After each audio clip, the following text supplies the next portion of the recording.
Thank you. Good morning, everyone. I love that the applause came over the speakers just as I came up on stage. I planned it right. My name is Brad Book. I'm the Assistant Vice Chancellor for Enrollment Management at Northeastern University, and it's my privilege to welcome you here this morning to join us at our annual Expo in Hyderabad.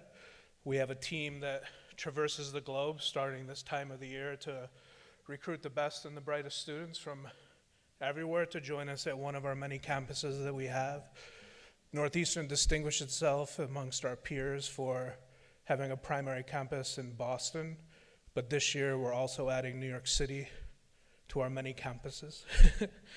We also have locations in Oakland, California, and London, England. So you're going to hear a lot about the undergraduate experience and the opportunities that are detailed there through our team today and the program that they've put together.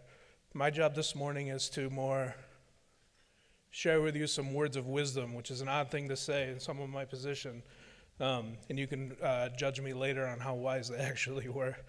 I've been in the business now for over 20 different years, served at 4 institutions, and Northeastern is the most unique type of place, mostly for its cooperative experience for students have the opportunity to come and study and gain real life experience. When you're considering school, thinking about who you want to be, where you want to go, what you want to become, our institution prepares students unlike any other, and regardless of the discipline or pursuing graduate studies after the fact.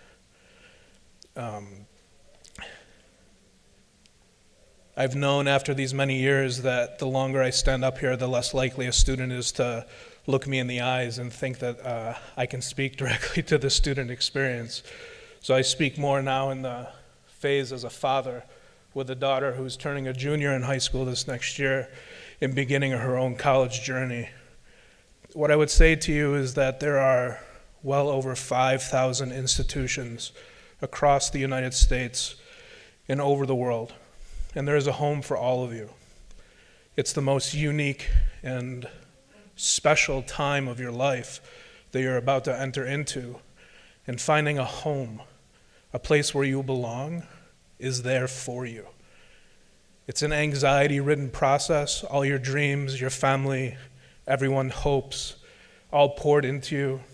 It's a very difficult time to assess, and I would encourage you to take a deep breath, because there will be a place for you, whether that's Northeastern, and that's magnificent, or anywhere else. This is a time to dream. It's a time to experiment. It's a time to think differently, to meet people from all over the world. It never quite happens the same way as it does later in life when you're 17 years old. To study abroad and experience different places and cultures when you're 18 is not the same as when you're 46. So I would encourage you to be bold, to think broadly, to take chances, and to dig in deep. Your effort now, the passion that everyone here who loves you and believes in you, it's a time to express that and to feel the freedom to do it. And so with that, I would like to invite my colleagues to come up and talk to you about what makes Northeastern special, and if this is the right home for you.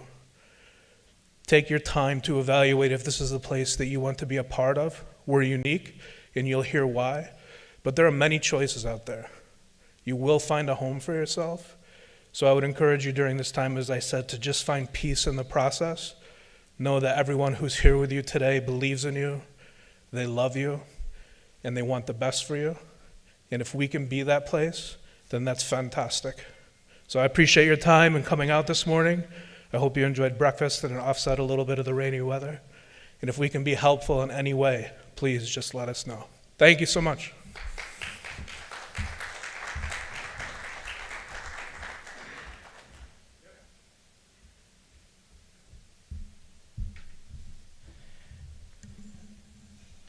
All right, Brad, thank you so much for that warm welcome and for kickstarting Northeastern's Global India Study Expo again. We are excited, I'll tell you that. We love this time of year. We love being out on the road. My colleague Anushka Sapra and I are co-territory managers of India, and our favorite time of the year is being back in our home country to meet these fantastic students who have, of course, joined us today. I know we have a lot of factors working against us, obviously some test-taking dates. The weather's not playing a fair game either, but we genuinely and sincerely appreciate you guys making the effort to come here to learn more about Northeastern, and to Brad's point, to just learn more about an undergraduate experience that might make sense for you. Our objective today is not necessarily only to talk to you about Northeastern, it's to encourage you to start thinking in a very critical and intentional manner about the things that are very important to you for this undergraduate experience as well. That can be solely academics, it can be the location that you're looking to go to, and it can also be the types of experiences that you're enjoying outside of the classroom. One of the most phenomenal things about the experience that we offer is that we do a really good combination of all of these things. So our hope is obviously that a lot of you, if not most of you in this room, know and are familiar with Northeastern.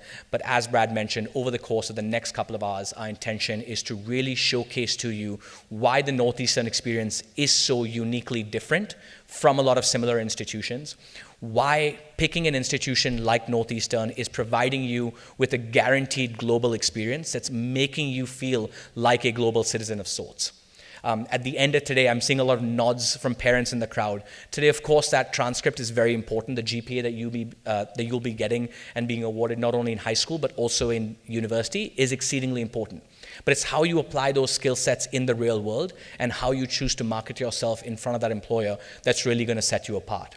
And for us at Northeastern, we genuinely believe that we do that a cut above the rest. So who are we, right? As I said, most likely most of you know who we are, but for those of you who do not, Northeastern is a top-tier global research institution. We mid-size of sorts, anywhere between 18 to 20,000 undergraduate students, as well as several graduate students across multiple different campuses. We are very proud to boast of being part of a global campus network. Brad alluded to it, but our flagship campus, as you guys probably know, is located in Boston, Massachusetts. Out of this campus, we have over 300 different academic programs that we offer. So I was lucky enough to speak to some of you over breakfast, and I heard computer science, data science, psychology, English, dance, music. These are all opportunities for you to pursue in more depth at Northeastern. If not at Boston, at one of our other campus network campuses as well. We do have a presence in Oakland, California, out on the West Coast. So if you are yearning for the weather that is similar to the one we have here in India, the West Coast might be a good fit for you. We also have a presence in our European hub of Northeastern, which is, of course, London, England. The campus located in London is in the heart of the city, which is a phenomenal experience, and you can do multiple different things with that unique exposure as well. And most excitingly, this past summer, we are officially present and offering programs in New York City. So I know especially within the Indian population, that is a huge attraction, and we're very proud to be partnered with and officially have a presence in the city to a point where we can really provide another global campus experience. We pride ourselves on creating environments for students that really allow themselves to come into their own. Today, the conversations that I've had with many of you briefly this morning, as well as in your high schools over the last couple of days, lead me to believe that there's so much more that you are going to continue to achieve and do over the course of the next couple of years. Our goal at Northeastern is to unlock that potential and really provide you with the opportunities of doing so. So over the course, like I said, of the next few sessions, my colleague Anushka and I are going to talk about the various opportunities that you have at your disposal that are going to set you apart from the rest. So what are these thoughtful experiences? What are these key components that we talk about? One of the pillars of the Northeastern experience is experiential learning. So I'm just going to hopefully put someone on the spot here. Does anyone want to care to venture a guess as to what experiential learning is? When I use the word experiential learning, what is the first thing that comes to mind? Any brave soul, preferably a student? No one? Maybe a parent. Let's try and get a parent in the mix. Yes, sir.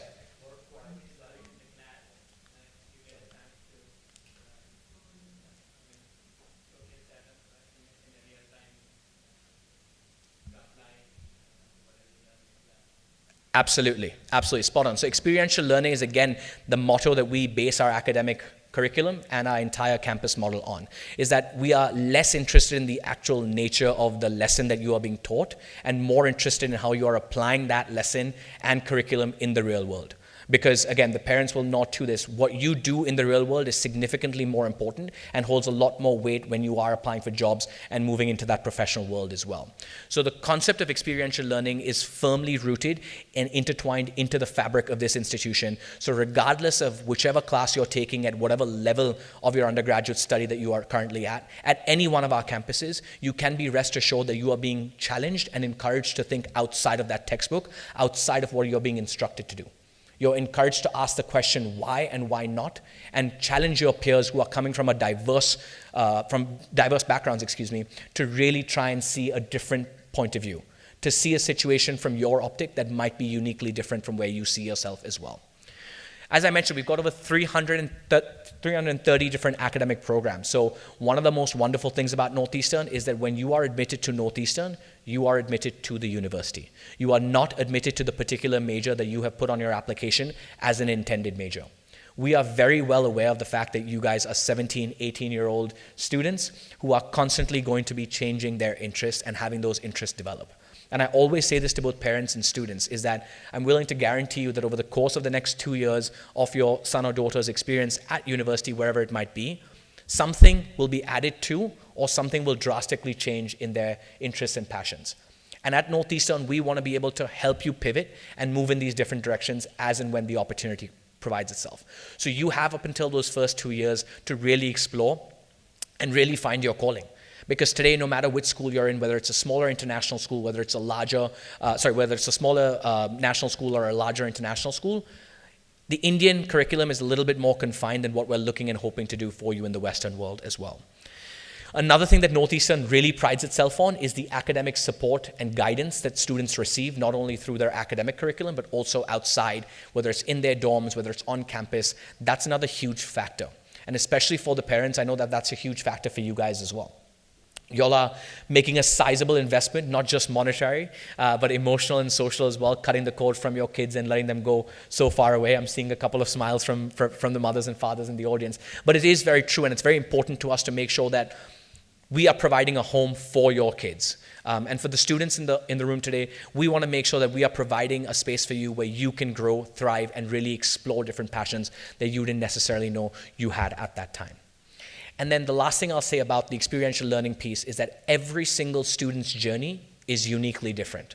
So when we get asked the question when we're on the road saying, tell me about the conventional journey of a student who's interested in studying computer science or business management, we don't have an answer to that. Because as cliche as it sounds, every single student brings something different to the table, and the faculty and staff and professors at Northeastern are responding very differently to each one of those students. And that's what sets Northeastern apart. So again, Brad briefly spoke about this, and I would say that this is, without a shadow of a doubt, the most unique factor of Northeastern. So I'm going to put the crowd on the spot again. Has anyone heard of the co-op model of education, or does anyone want to venture a guess as to what the co-op model of education is? I'll give you a little bit of a hint. It's not too different from the experiential learning answer that we heard earlier on. Come on, let's try and hear from one of the students. Yes, sir. It's like you work with companies and organizations by in college. Yep. Amazing. So you're already ready for it. Fantastic. So essentially the way I like to talk about co-ops is it's in some capacity alternating periods of you being a student inside the classroom and an actual professional in the industry that you are looking to go into. So let's take business as an example, right? A lot of you will probably look to be business majors or economics majors or finance majors. And if I ask you the question, why are you looking to study this? You're probably going to tell me, because it's a very lucrative line of work, it's a very lucrative industry, I'm going to make a lot of money, I like the back and forth. But if I ask you what an investment banker or what a financial analyst does on a day-to-day basis, you will probably give me an answer that I would evaluate as a 5, maybe a 6 out of 10. And that's absolutely fine, because at this stage you should not have more information than that. But what I would like to do and what we would like to do here at Northeastern is give you enough experience, give you enough exposure, and give you enough notice of this industry to a point where at the time that you need to make a decision, you have a 9 out of 10 answer.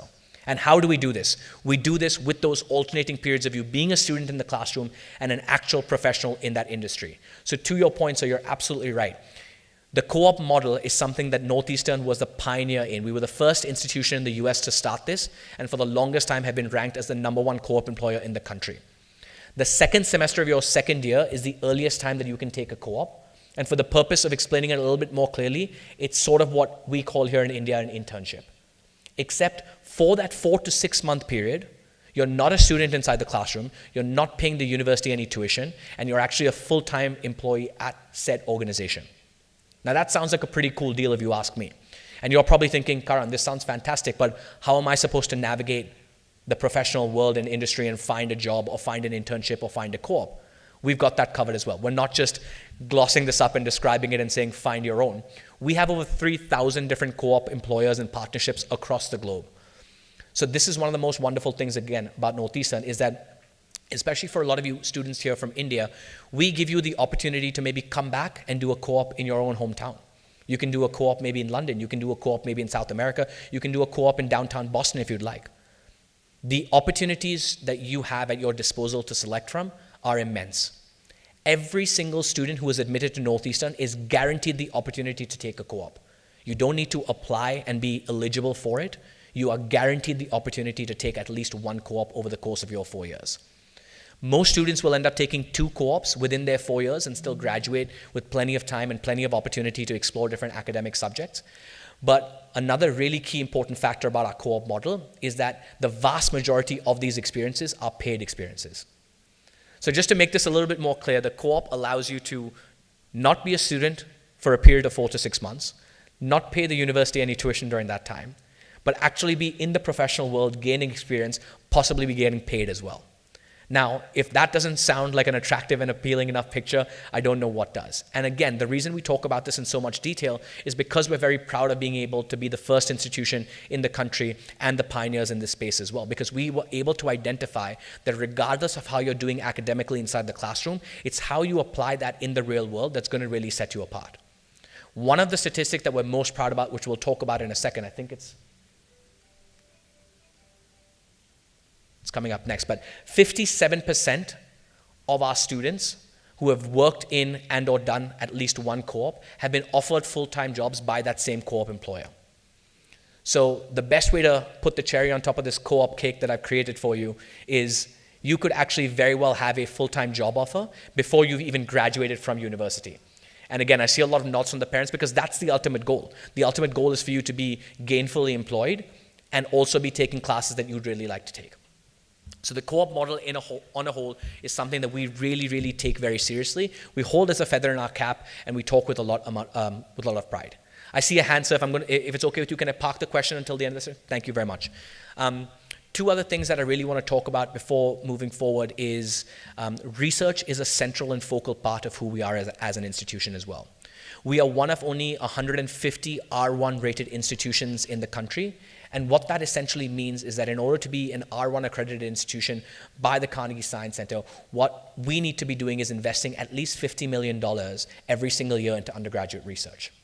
So for the students that I spoke with at breakfast who are looking to do some form of STEM fields, data science, computer science, any hard science, research is going to be a core part of your undergraduate experience. And unlike most other larger institutions, you are not having to compete with graduate level students and you're not having to apply to research positions. Undergraduate research is a certainty for you as early as the second semester of your first year. And what we would like to see is initiative from the students themselves. Look at different professors, look at the line of research that they're going into, see what aligns with your passions and interests, and cold email that professor.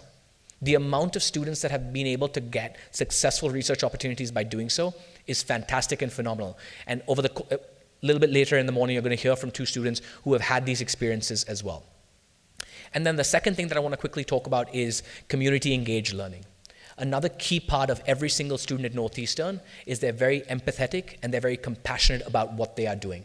We reside in multiple different communities, right? As I said, we are located in Boston, Oakland, London, and now New York City. A key factor of ethos of Northeastern is to give back to the community that we reside in. And what that means is that we very much integrate our academic learnings, both inside and outside the classroom, with giving back to our community. And this example can be as simple as a CS student helping a local soup kitchen recode and navigate their website that allows for more ease of transitions and donations. This is something that one of our students have done in the past. And it's something very small, but it's again something that's very meaningful to us to talk about not only the capacity of academics, but more importantly of how you're developing outside the classroom as well. And then just to conclude, I'm not a big fan of statistics, but I know a lot of our parents and students are, so we'd like to talk a little bit about this slide. At Northeastern, you're coming into a very, very challenging environment. Once again, not just academically, but we are forcing you, encouraging you, really pushing you to explore different aspects of your personality and character that you don't already know of, right? And we're doing this through that co-op model. We're doing that through our research opportunities, and we're doing that through community learning as well. The statistics that we have of placement rates, not only in graduate programs, but also in gainful employment, anywhere between 6 and 9 months out of graduation, speak for itself. So as you look for, what am I really looking to take out of my undergraduate experience? Is it gainful employment? Is it a foundation for graduate studies? Is it the ability to come back into my community here in Hyderabad and make a difference, whether it's in my family business or somewhere else? We are making sure that every one of these buckets or every one of these boxes get checked in a very, very unique way. So that's just a very brief introduction about Northeastern. I've taken a little bit more time than I was allowed. So I'm going to invite onto stage my colleague Anushka Sapra, who is also another Senior Assistant Director of Admissions, who oversees India in alignment with me. So please join me in welcoming her to the stage. Awesome. Thank you, Karan. And thank you, everyone, for being here today. It's so nice to see some faces and put some really, I think, weight behind a lot of the email communication that you will receive over the course of the rest of your high school career. As you start getting interested in U.S. universities, you start to get a lot of emails. And so this is a really nice way to not just have all of this information be communicated to you via email, but actually have a little bit of a discussion. So we're really, really excited to be here today. Like Karan said, my name is Anushka Sapra. I'm a Senior Assistant Director of Global Pathways and Recruitment. I've been with Northeastern for about 3 years in the undergraduate admissions team, and I oversee India with Karan, as well as parts of the Middle East and the United Kingdom, Northern and Western Europe as well. I also support students admitted to our global network programs like London Scholars, New York City Scholars, NUN. These are all names that might not mean a lot right now. We're going to talk about them as we work through the next couple of hours that we have together, but just wanted to give you a sense of some of my responsibilities with Northeastern. I have the pleasure to talk to you a little bit today about our campuses all over the world that you could consider as a prospective undergraduate student. Like Brad and Karan have mentioned, our original campus, our oldest campus, is in the city of Boston in Massachusetts. The campus in Boston, if you've ever had the pleasure of visiting, as and some of you may know, is right in the heart of Boston. Boston is a very college-friendly city. Students who typically come to take tours end up taking many, many tours because there are 78 colleges and universities in the Boston area. It is very much an educational hub in the United States. And our campus, we're so lucky to be very much in the heart of the city. So we're not in the suburbs, we're not on the outskirts, we're in the heart of Boston. We're right next to the Museum of Fine Arts, which is one of my favorite museums in the US. I've lived in DC, I've lived in LA, I've lived in New York, I live in Boston now, and the MFA is one of my favorite museums, and all Northeastern students get free admission to the museum with their student ID. And there's a lot of student discounts, as you can imagine, but just by virtue of the number of students in Boston.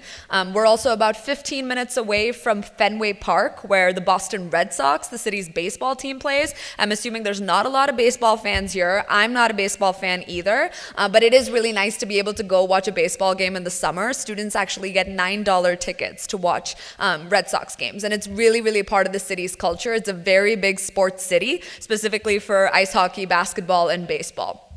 So you'll be able to tap into all of that as a student in the Boston campus. So just that's to give you a sense of where in Boston we're based. But that being said, I think what the other side of the coin that makes that campus really special is that it still is a physical campus with a demarcated boundary. There's a lot of peer institutions in Boston as well as other cities in the US, specifically in the East Coast, that are sort of amidst the city and immersed with the city, where you have a university building and then a private building and then some housing and then maybe a restaurant restaurant, and then a private house again, or an office.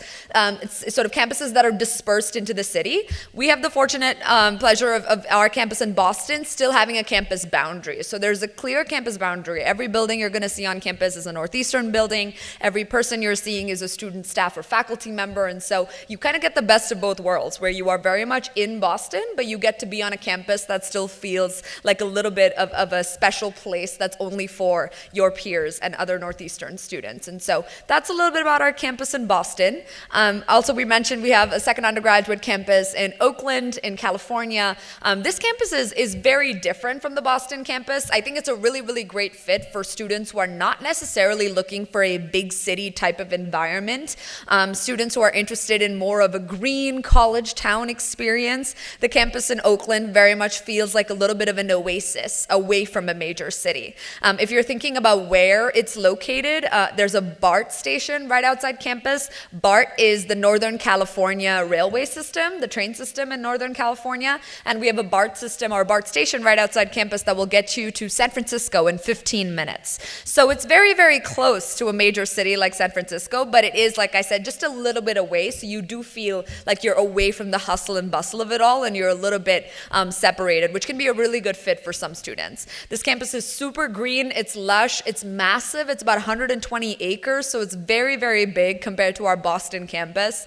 As you can imagine, it's in the heart of Silicon Valley in the Bay Area, and so the kinds of things you can study at NU Oakland are very specialized as well and really concentrate in some of the things hopefully students are excited about and think about when they think about the Bay Area and they think about Silicon Valley. So everything from technology and computer science to the natural sciences to business to healthcare. We have a specialized set of majors available at NU Oakland that you can pursue if you're interested in that kind of proximity to Silicon Valley, to the major companies in the heart of SF in the Bay Area. So that's, I think, the advantage of having a campus in California, which is really, really great. And we're talking about all of these individual campuses. We have students that pick one campus and attend that campus for the entirety of their undergraduate degree. But as you'll hear from us today, there's a lot of ways to mix and match campuses and spend a semester or a year in Boston, Oakland, or London, and then ultimately graduate from the campus that you'd like to, because they're all part of the Northeastern network. They're all on one transcript, and they allow you to kind of move between our global network and really tap into that. That's what makes us different,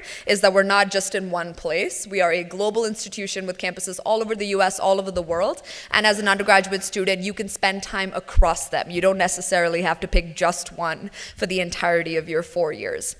I won't talk too much about our campus in London, since we have an entire session dedicated towards the London campus for students who are interested in studying in London. Like Karan mentioned, that campus is in the heart of London. It's in an area called Tower Bridge in St. Catherine's Docks. If anyone's ever been to London, it's right on the water, so it's really beautiful, but it's definitely the most urban campus of the three. So if you're thinking about our campuses sort of on a spectrum for undergraduate students, I would put our Oakland campus as sort of the most college town residential experience, a little bit away from a major city. I would put Boston right in the middle because we're in the heart of Boston, but there is still that clear campus boundary. And then I would put London on the opposite end of the spectrum because it's a completely urban, a completely city-based campus. So we have something for everyone, is really what we're trying to say. And that's really, as Brad mentioned, this time in your life is all about introspection to maybe figure out which campus could be the right fit for you. Where could you see yourself really thriving? Are you the type of student that likes to be in a major city? Maybe you've lived in a big city your entire life and you don't want to change that. You'd like to stick with that. Maybe you're the kind of student that only wants to see peers, only wants to see other Northeastern students around them. Maybe you're the kind of student who's done with cities and wants to be around trees and farms and community gardens and hiking trails. That's our campus in Oakland. So we've got a little bit of everything. And like I said, you don't have to pick one. You can mix and match and spend time across the campus network. That's really what the vast majority of our students will do. So I won't talk too much about the programs at NU London. We have an entire session dedicated towards it. But I did want to mention that you can, of course, pursue UK degrees through NU London. It is a UK accredited institution in its own right. So you can study a UK degree, a bachelor's degree for 3 years at the campus in London if you'd like to. But there's also ways to tap into London for maybe just a year. If you're hoping to just get an American degree at the end of your college experience, but you really like the idea of living in London for a year, that's possible as well. So we'll talk about all those programs like I mentioned, but I wanted to make sure that earlier in the day we were able to give you sort of a little bit of an in-depth deep dive into each of the campuses that are available to you. We'll touch a little bit on the New York City Scholars Program as well at the end. It's a first-year experience, and so we won't go into the details of the campus just yet, but that's an option as well, like Karan and Brad have briefly alluded to. I do want to mention that, regardless of which campus you spend the most amount of time at, which campus you start at, which campus you graduate from, ultimately they're all Northeastern campuses and they all follow the same model of education. They all follow the same sort of ethos of experiential learning, like Karan mentioned, whether it's co-ops, research, service learning, opportunities to go abroad beyond the Northeastern network and study all around the world. That is all available at every single one of our undergraduate campuses. And what's also available, and what is a very, very big part of undergraduate life in the US is extracurricular activities. I think in high school in India, I'm sure many of you are involved with different kinds of clubs and societies through your high school. Some of you have interests and hobbies outside of just school that you may want to continue pursuing in college, and that is entirely the culture.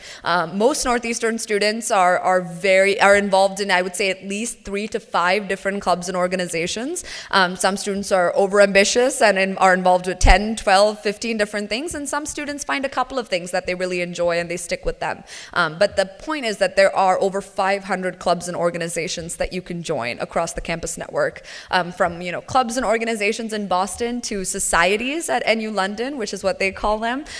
We have something for everyone. So there are your classic academic-based clubs and organizations that allow you to meet other students in your major, allow you to meet prospective employers and network and gain those skills. Also hobby-based clubs and organizations for those of you of interest that have nothing to do with your academic interests. Maybe some of you like to sew, maybe you like to cook, maybe some of you would like to be a DJ or a radio show host, right? There's so many different opportunities available that span over, like I said, 500 clubs and organizations.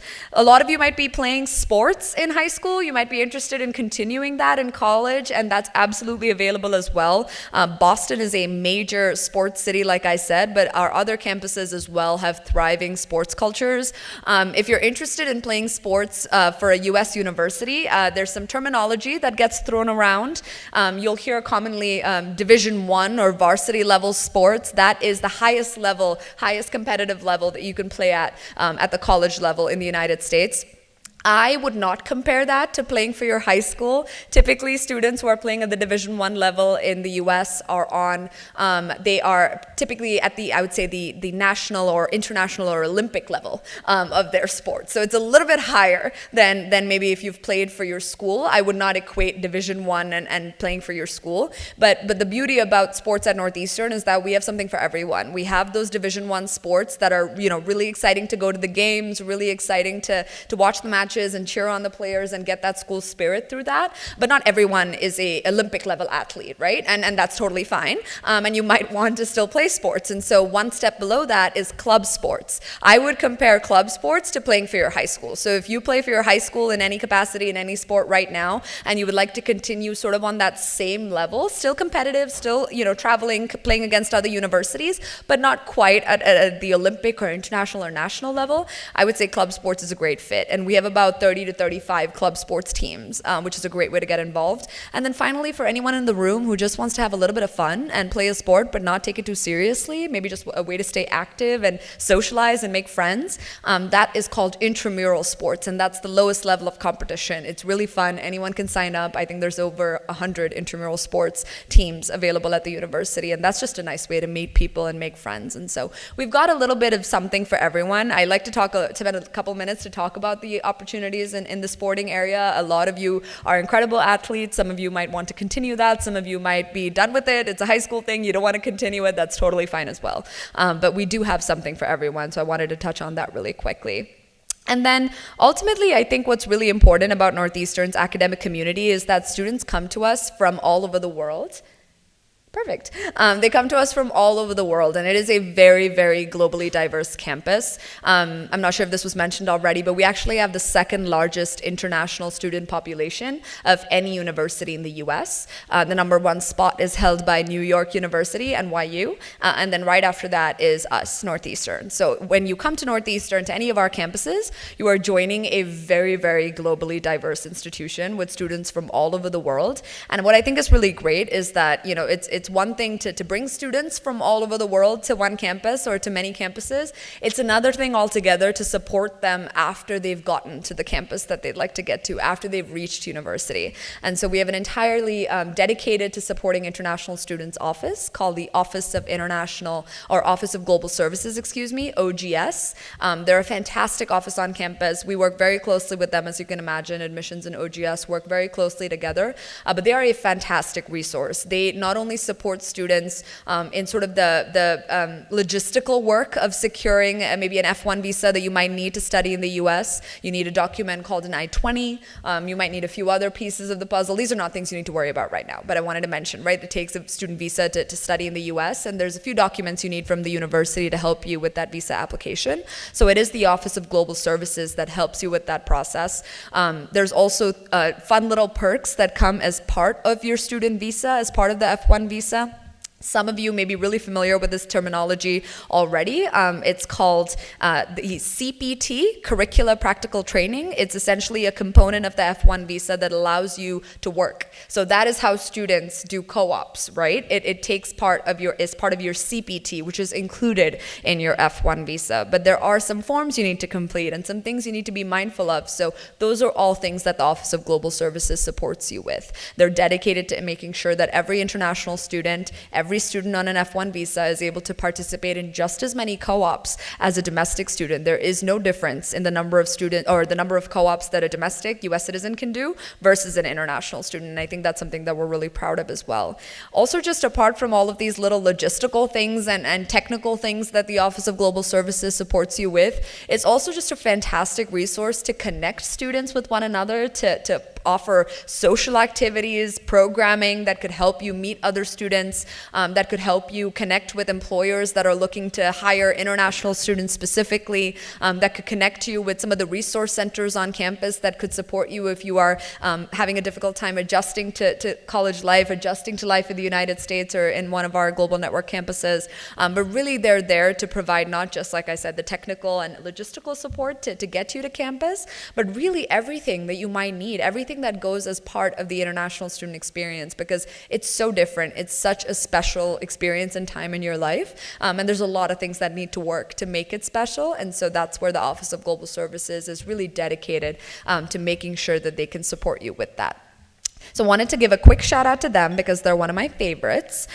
We do have about 5 or so minutes before we're going to welcome 2 wonderful students to the stage, 2 wonderful current students at Northeastern who are from Hyderabad, who will be up here to chat a little bit about their experiences with you. They'll be able to answer any questions that you have. I, of course, have a dedicated set of questions that I'd love to ask them first, get their thoughts on different parts of the academic experience they've had so far at Northeastern, maybe some co-ops if they've completed those or participated in those, maybe other opportunities, clubs and organizations they're involved in, maybe some advice for you as high school students from Hyderabad, right? So I'll ask some questions like that, and then we'll be opening it up to you all to be able to ask our students anything that is on your mind, anything you'd like to get the real authentic student experience and answer from. You know, Karan and I can talk all day and Brad can speak, and that's great, but ultimately you want to hear from students that are actually present at the campus and are going through the Northeastern experience, and so we're very excited to offer that. We still have a couple more minutes before they get here.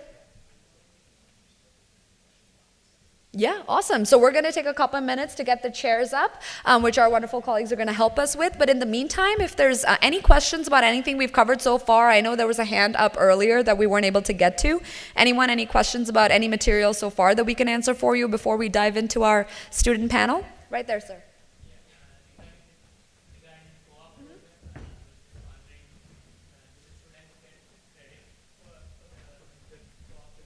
Yeah, that's a great question. So there is no academic credit associated with the co-op program, and that's for a few different reasons. And it's really, and I'm really glad you brought this up because it's so important to talk about. So even though co-op is built into your time at Northeastern, so 2 co-ops is built into a 4-year graduation timeline for every undergraduate major. That means that you're spending a year's worth of time in your 4 years working. However, because you're not taking classes in co-op and you're not paying any tuition to the university, you still obviously have to make up the classes that you're not taking in co-op to make sure you're still graduating with the same number of credits, you're completing all the degree requirements. So summer classes are actually very common at Northeastern. We are a year-round campus. Our campus in the summer is just as busy and active and full of students as it is in the fall and spring semesters, and that's because that's when students take a couple of classes throughout the summers in their 4-year time at Northeastern to make up those classes. So to your question about academic credit, the reason why we do not award academic credit for co-ops is because we want you to have taken the same number of classes and degree completion requirements and credits that a student with your major has taken at any other institution. So for example, if you're doing a Bachelor's of Science in Chemical Engineering, there's a lot of specific courses that you need to take to be able to get the accreditation of a Bachelor's of Science engineer from a college of engineering in the US, right? And that is accreditation is important for any future jobs you're going to have. It's important for any research positions, grad school applications that you might be doing. And if co-op counted as academic credits, that would mean that you're not taking all the same classes that, say, a Bachelor's of Science Chemical Engineer student at Boston University or Tufts or Harvard is taking, right? And that's not good. We want your degree to have the same weight as that degree from every other university, which is why all of that is something that's very important to us. So no academic credit for co-op. It's not a mandatory experience. As you can imagine, it is a very, very unique opportunity at Northeastern, and not a lot of universities in the US offer co-ops quite at the scale and rigor that we do. So I will say upwards of 90% of students will participate in co-ops, but it's not mandatory because there are no academic credits associated with it. Does the co-op have to be specific to the major that the student is pursuing? Great question. So typically, yes, co-ops are related to the student's major because really what we're hoping you'll take advantage of is use it as an opportunity to test out a career for 6 months. And typically, a career that a student might be interested is typically related to their major as well. But you're not restricted to just co-ops in your major. The entire database that all of our, actually it's now 4,000 plus, Karan, from the most recent statistics, 4,000 plus employers, all of the co-op positions they have available are posted in one central internal database that only Northeastern students have access to. And so you're eligible to apply for any of the co-ops in the database if you want to participate in one that is maybe not related to what you're studying. That's totally fine. But you'll find most oftentimes students are participating in co-ops that are related to their major because they're, like I said, using it to test out industries and careers that they might be interested in. If you're doing a combined major, for example, where you're taking, say, math and music, that's a combined major at Northeastern, and your degree is mathematics and music. Some students, if they're doing the 2 co-ops in 4-year timeline, will do 1 co-op related to math in a field related to math, maybe 1 co-op related to the music field. Maybe they'll do a co-op in a field that is at the integration and at the intersection of the two. So it really just depends on the student. Maybe they don't want to do a music co-op. They would rather do both their co-ops in a field associated with mathematics. Maybe they want to do a finance co-op after their first one. It's entirely up to the student. Thank you. Awesome. I see one of our students is here. Oh, the second one is here as well. Perfect. So I'm going to take this as the opportunity to welcome our 2 wonderful current students up to the stage. Please join me in giving them a huge round of applause as they come up. Come on up, guys. Feel free to grab a seat.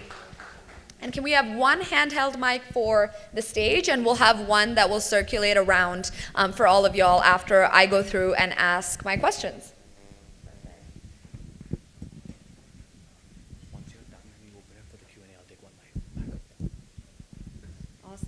I'll sit on the side. You go ahead and say, yeah, perfect. I'm glad. Well, welcome. Thank you guys for being here. I know you're on summer, so this is really nice of you to take some time to join us. Sanjana was actually with us last year as well. I'm so happy you're back. So I'm actually going to start off by asking both of you to introduce yourself. Maybe just share what year in college you're in currently, what your major is, maybe the high school you went to. If you went to high school in Hyderabad, you maybe see they might be alums for some of your schools. So we'll start with that. So, hi everyone, I'm Garv Gulati. I grew up in Hyderabad itself, born here, brought up here. From 1st to 5th grade, I went to Hyderabad Public School, and from there I was in Chirek International School, studied Cambridge, IGCSE till 10th grade, and then shift to International Baccalaureate for 11th and 12th, and then applied to Northeastern. And I'm a combined major in computer science and business administration, concentrating in finance over there, and I just finished my first co-op in an investment bank in New York. Hi everyone. So I am also born and brought up in Hyderabad, was in Chirek from kindergarten till all the way till 12th grade. We were actually, I think, in the same grade in like sixth or something. And then, I did CBSE. At Northeastern, I'm doing a combined major in econ and business with a concentration in finance. And even I just completed my first co-op in New York with a private credit company. Awesome. Thank you both so much. Perfect. So now that you know a little bit about our students, I'll start out by maybe asking you what made you add Northeastern to your college list. So how did Northeastern get on your radar? Why did you decide to apply? And then why did you decide to commit? Sure. So the reason for application, I think the first and foremost reason for me was location. I was very particular about studying in a city. I had friends and cousins who had studied in like more kind of suburban areas, and they were not quite happy with the experience. So I was very particular about the city location. I was also particular about East Coast because of access to New York and Boston itself being like a big business cum finance hub. Another reason was that it is one of the few colleges which offers combined majors. So for people who don't understand combined major, it is it is different from dual major. Dual major is basically you have to do the work of both the degrees to get both the degrees on your certificate. But combined major is like you do 50% from both the courses you choose, but you still get a degree of both the subjects. So that was another reason why I applied there. When it comes to committing, I think it was definitely the co-op program. It is, and last year when I said this, I hadn't done a co-op, but this year I can actually vouch for it 200% that it was the correct decision. Yeah, so probably something on similar lines of Sanjana.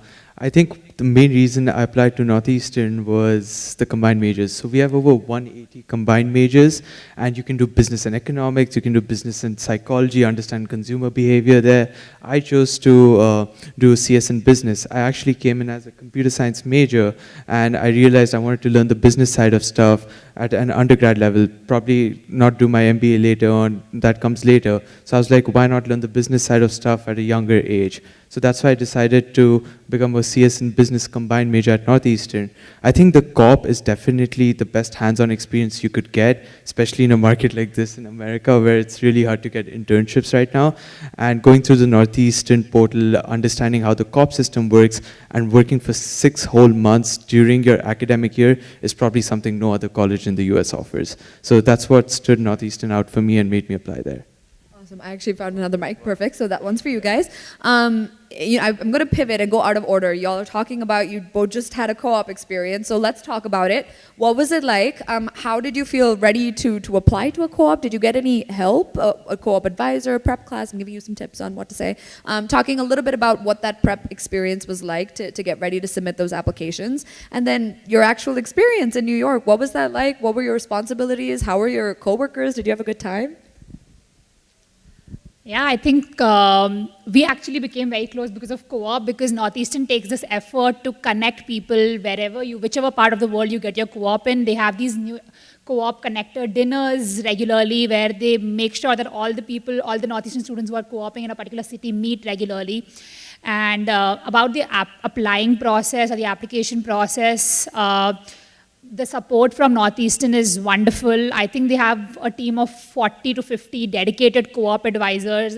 The moment you enter Northeastern, you get designated one co-op advisor who is with you till the end of your first, second, or third co-op, and they help you with your resume, your kind of mock interviews for how to prepare with it, your CVs, if there are any technical questions. So they make sure that you enter into the interview room prepared.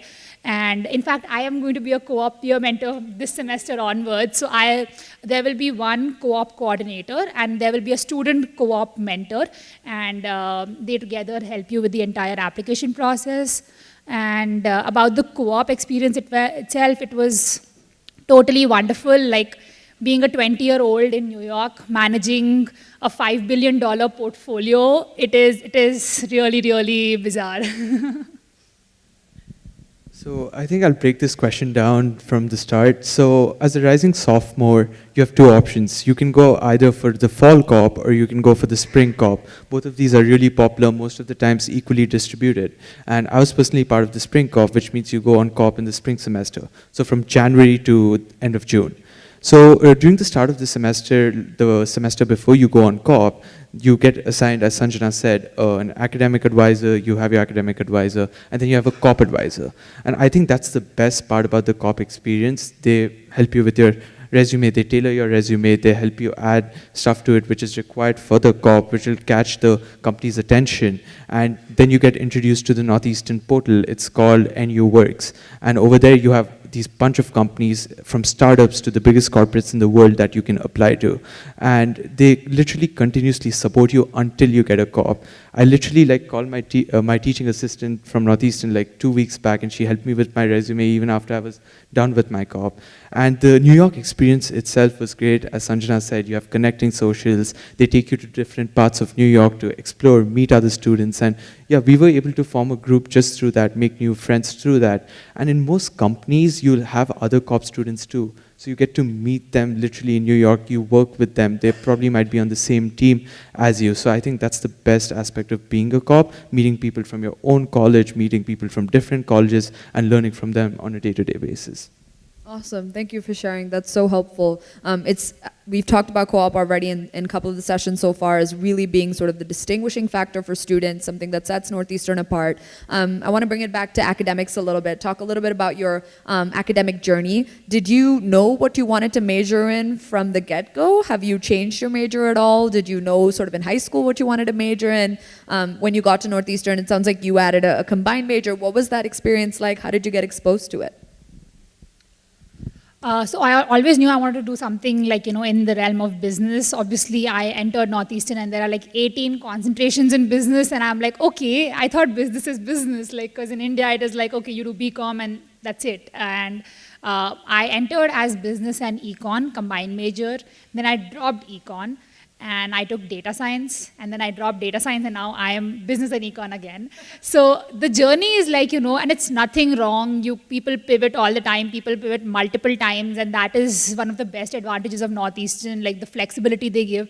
Up till your second year ending, you can change your major how many ever times you want. Most of the credits are intertransferable. Sometimes they overlap, so it's not like I'm going to graduate late because of my decision to change.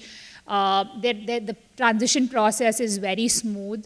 I'm sorry, what was the second part of your question? No, it's great. If you knew what you wanted to study, which it sounds like you sort of knew was in the business realm, but you picked and chose with the combined major. Yeah, and then clubs definitely help you understand your concentration. So I was in a couple of business clubs over there, and meeting people, going to networking events, I understood okay, finance might be what I want to do. And after my co-op, it obviously solidified that finance is something that I want to do. Awesome, thank you. Yeah, so I came into Northeastern as a computer science student because I'd applied to all colleges as a CS major. Once I got in, I realized they have a combined major system, and I think that's the best part about Northeastern. They let you switch majors easily. They literally let you explore as much as you want. And I wanted to do that because I wasn't too certain of what I want to get into. So then, as soon as I came in, I switched to a CS plus business major because of the integration of both technology and business. It's not just having computer science classes or just having business classes. It's about having classes in AI in business, about machine learning in finance. There's a concentration for fintech, there's finance. In finance, you get to learn more about the technology integration, how data science can be applied to finance, how analyzing data to make strategies for sales decisions. And I think that was the best part about it, that I was able to explore, going in, take various classes, my electives, my general requirements, where I could take finance classes, I could take psychology classes. I took a class on film also at Northeastern. So like I was able to explore so much before like sticking to one major. And there's no pressure to decide your major in the first year. I think most students tend to think going in, if I'm majoring in this, I have to be this major. But over time you realize I can switch, I can always come back if I don't like it, and I can, of course, like most of the times you graduate on time or in 5 years at least. So I think that was, it was a great learning experience for me. That's awesome. And the most recent update that we've heard is the average Northeastern student changes their major 3 times before they graduate. That's the typical of your average Northeastern student. So it sounds like y'all are in that range, which is great. You kind of loosely mentioned some clubs and organizations that helped you finalize your major of interest. I want to ask you both to share a little bit about maybe some clubs and organizations you're involved in, how you've made friends, how you've connected with other students on campus. So I was part of this club called the NU Entrepreneurs Club, which is the largest club on campus. We have 2,500 active members. And the first semester of college, I was just a member. And the second semester, I became a board member. And it was totally a wonderful experience. They had a flagship program called the Husky Startup Challenge, which is basically like mini Shark Tank.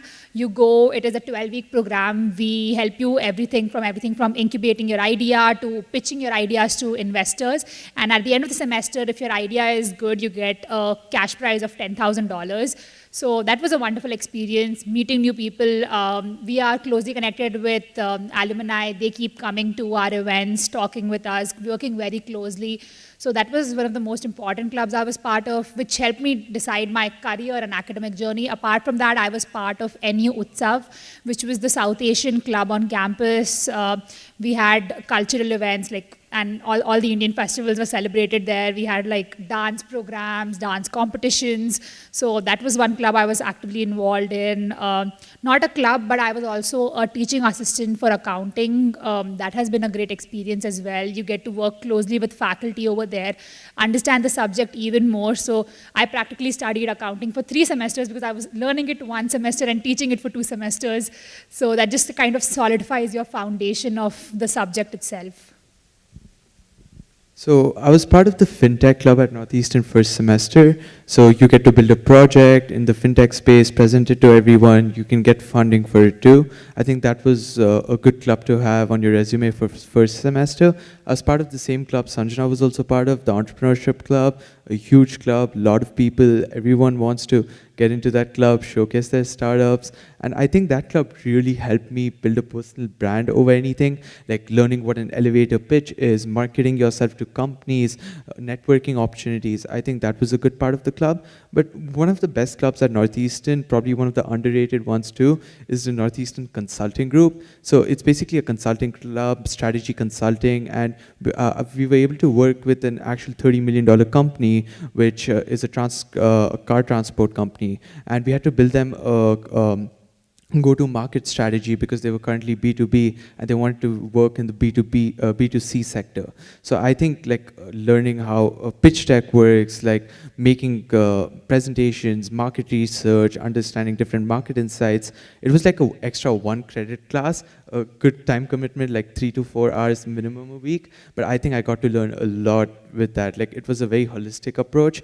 And going into it, I was like probably just gonna be like other clubs where you tend to learn, you tend to network, but this was like actual work that you're doing in a club, and on a day-to-day basis, you're reporting to people, you're learning, and you make such good friends there. Probably made really close friends in the club too in 1 semester. Awesome, that's great. And I have a couple more questions, and then we're going to open it up to the room. I'm going to bring you both back to when you were high school students, when you got into Northeastern, you commit, you're excited to go. What was the transition like? Was it difficult? Was it challenging? What were the fun parts initially? What were some things you maybe struggled with? Did you not struggle at all? What was that transition like, and how did you navigate, let's say, the first few weeks, first few months of starting college? So yeah, I was very scared because I was a CBSE student, which is like the Indian curriculum, and most of the students who applied with me, or like the Indians in Northeastern, were also from IB or some form of international curriculum, and I was very scared that how am I going to transition to it. But the transition was actually very smooth. I think 2 factors which helped me. First of all, obviously the way that the curriculum is designed there, and second, I took APs, and APs kind of helped me prepare the US way of learning, like more practical, hands-on approach. One thing I would want to mention here is that Northeastern is one of the only colleges which I have heard of that offers transfer credits for CBSE. I got 24 transfer credits. That saved my parents $40,000. So I'm very proud of that, and I'm very grateful to Northeastern for accepting those transfer credits. So for those people who are CBSE or even I believe IGCSE, Northeastern is very, very welcoming of us, and they make sure that they accept credits. They make sure that we are comfortable there. Yeah. Amazing. I'm actually going to take that to amazing, because I'm going to talk about that just really quickly, because I don't think this gets covered very specifically in any of our other sessions. Yes, we do give advanced credit. We're actually the first university in the United States to give advanced credit to the Indian Standard 12s.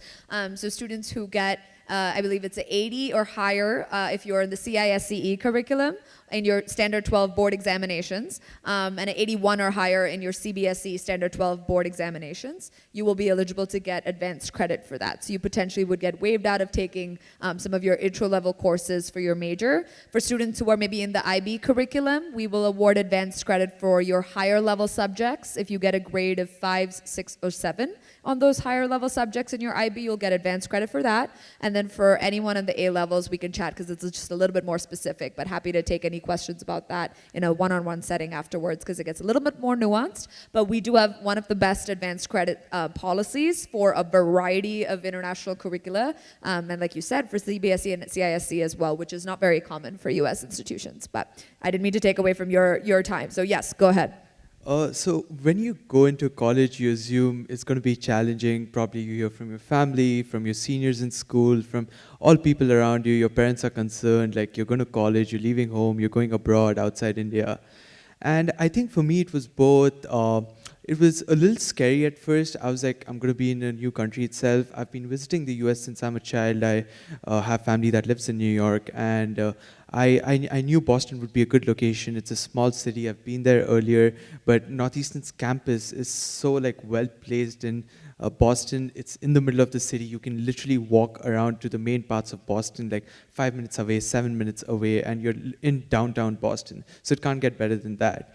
And probably, I think the best thing that helped me at Northeastern was the peer mentorship. So first year, they tend to connect all the students with these mentors who help you guide through college. You have your academic advisors that help you choose courses for the first 2 semesters. First semester, it's automatically chosen so that you know what you're doing, what you're getting into. They teach you everything step by step. So academically, that way you're pretty much sorted.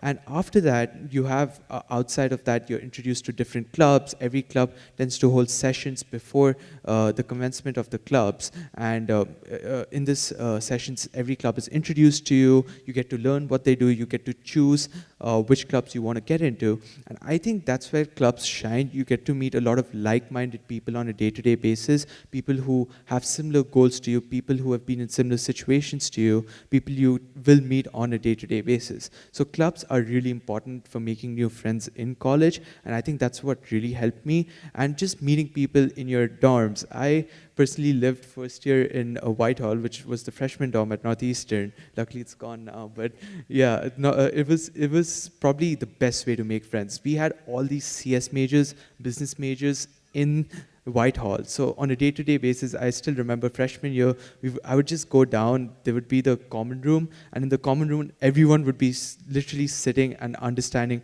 how everything works out, what's the classes like, what's going on in each subject, learn about new subjects and courses from each other.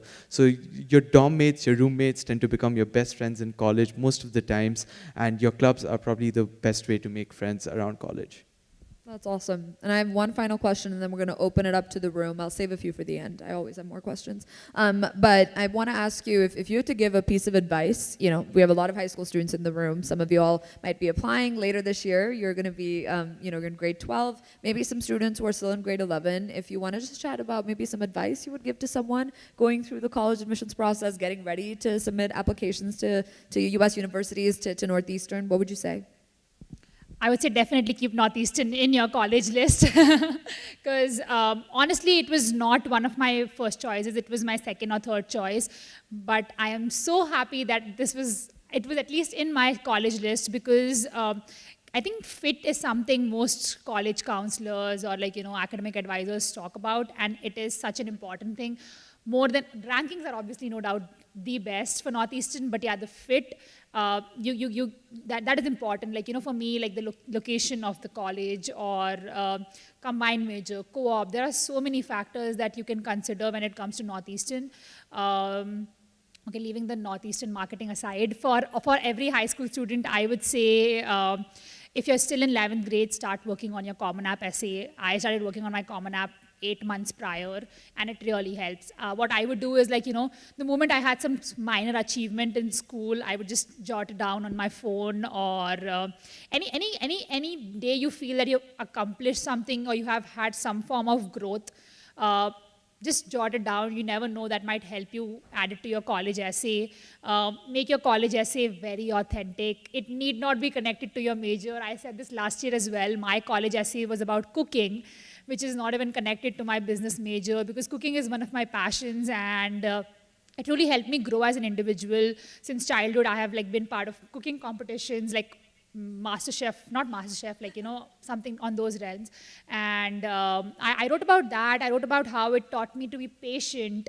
So it can be small thing. It shouldn't be I won an international medal. I can say this with guarantee that they would much rather appreciate your small wins and how your entire personality kind of culminates, rather than I won a gold medal in skating. Everyone here, sitting here, I'm pretty sure you might have amazing GPAs, amazing report cards, academic backgrounds. You must have accomplished a lot of things, extracurricular things, but colleges genuinely care about the person you are. If you're kind, if you're caring, if you're smart, and if you're street smart. So I think go beyond your academic thing. Obviously, that is important, but just go beyond that and think beyond that and write about that. Yeah. So true. There's so many other parts of your applications where you can highlight those gold medals and things like that. There's that activities section, typically where you can talk about maybe some of those bigger accomplishments, but you're absolutely right, Sanjana. An essay is just so much more special when a student is talking about who they are and what they're passionate about, and an insight into your personality and your ambitions, things like that, as opposed to just sort of a summary of the activities list, because we already get that information in another part of the application. So that's great advice. So I actually applied to 32 colleges. I wrote 179 essays, I believe, or it was probably a little lower than that. So don't do that. That's don't not do the that. advice. Don't do that, please. It was a tough year. 2022, colleges were becoming very competitive to get into, and I applied to way too many safeties. Probably shouldn't have applied to those many, but Northeastern was in my top 3. So I think the best part about high school is, especially good schools around Hyderabad, you tend to have a counselor. So I had a really useful counselor in Chirag who would guide me on each, any college I'm applying to. So any questions I have, she would answer on a day-to-day basis. I was in constant touch with her, and that really helped me. Start applying early, don't delay it. Just don't delay it, because the more you delay, the more pressure it gets towards the end, and you don't want to do RD to all your colleges. Your top pick, you don't want to RD to it. You'd rather do an ED or EA to it. So please, start applying early, talk to as many people as you can who have gone to the college. And as Sanjana mentioned earlier, I think 2 years down at Northeastern, I can 100% guarantee this. The rankings don't matter as much as you think they do. It's mainly how the college fits you. So it's the location of the college, it's the people of the college, and it's the academics of the college, and the extracurricular internship opportunities. Those are very, very important. So the academics of most colleges are going to be really good in the US, but having a core program that embeds the academic learning directly into practical application, at a pragmatic level on a day-to-day basis. For the past 6 months, I literally felt like I was a 6 months employee at Scotiabank in New York. I was working like a full-time employee. I wasn't even being treated as an intern, where they just give you basic work. I was told to automate all of their tasks. I was able to work with their trading playbook on a day-to-day basis, send out the P&Ls on a day-to-day basis. So realize that the college you apply to will form a huge part of your identity later in life. So it all depends on which college fits you the best, which college you feel has a lot of diversity. In terms of diversity, I think at Northeastern, I have friends from literally every part of the world. I think Northeastern is such a diverse college, and a lot of people don't talk about it, especially at an undergrad level. Like, you have people from Greece, you have people from Japan, you have people from China, you have so many people from the US, you have a good number of students from India too. And probably an insight into after going into college, just don't stick to your friends of group. So if you're from Hyderabad, don't just be around people who are from Hyderabad itself. Meet people who are from other cities, meet people who are from other countries, because you might first think, what will I have to talk to about them? But later you'll realize these are the best people you'll probably end up meeting. So meet as many people as you can during your freshman year, make your connects, and I think you'll be set for the rest years of college. That's awesome. Thank you both. I am going to ask Karan to hopefully come back into the room. Bhaiya bula denge aap Karan ko. Thank you. He's going to come back into the room and he's going to take this mic and pass it around to anyone who has any questions for our wonderful students. I'm going to grab my phone so I keep tabs on the time. Karan, here's the mic to hand out. Any questions? Please go ahead and raise your hand. Karan's going around. I know you have questions. Maybe I asked everything on your mind, but I'm hoping I didn't, so that you have some questions for our students. How are we doing on time? Good, we got 15 more minutes. So I want to ask you both, like, how was the adjustment in regards to the weather, especially during winters, since it's Boston and... So I love the cold. I have always been complaining about the heat in Hyderabad. So I love the weather there. Yeah, definitely it gets bad during Feb. I think Feb it gets bad. It takes, I think, 1 year to kind of acclimate to the weather. Get your invest in good gear, like in good puffers and stuff. North Face or anything like that is good. Yeah, I would say invest a good couple of $100 in that. And that will last you the good 4 years of college. And most of the rooms are heated. There is centralized heating everywhere on campus. Northeastern has a wonderful tunnel system. So during the winter, if you don't want to walk on the streets, most of the buildings are connected underground, which are heated as well. So walking from one building to another is quite comfortable. Dorm rooms, all of them have heating. They turn on heating, I think, November, end of October, November. The moment winter starts, they turn on heating. So no complaints with regard to on Northeastern side. Yeah, on your end, the walk, like, if you're walking to Target or somewhere outside campus, take the T or just wear good puffers and you should be good. So I'm not very good with the cold. I had to go to the hospital at least 7 times in my 2 years. So 3-4 times ER, 2-3 times the doctor, had to go to an urgent care. Yeah, I think I wasn't prepared that well first year, but that's a good learning, because second year I realized Northeastern, as Sanjana mentioned, is probably one of the few colleges. I think it's probably the best part about the college. Everything is so connected. So it's not like a 5,000-acre campus, because it's in Boston at the end of the day. But even in Boston, every building you can think of except the dorms are literally connected underground. So you go downstairs to the basement of your building and there's this nice looking tunnel. You walk into it and you'll reach your class in no time. I even take it during the summers because it's just easier. Like, it's so much easier to just walk outside, go around. And spring, winter, both beautiful months. You have so much to do in Boston during the winter. Like, go grab a hot chocolate, go meet friends, play with the snow, make snowmen. Like, you can do literally anything in Boston during the winter. I had a great time during the winter too, in general. Like, just chilling with friends, enjoying the winter season. It starts around October end, after fall, and then it gets really cold in January, February. Like, it's pretty cold. Invest in some good, like, thermals. Get your thermals from India or the US. Get some good boots. It's going to be slippery. And yeah, you should be good for the winter. It's not too bad. It's not like going to Chicago or Michigan. It's better than that.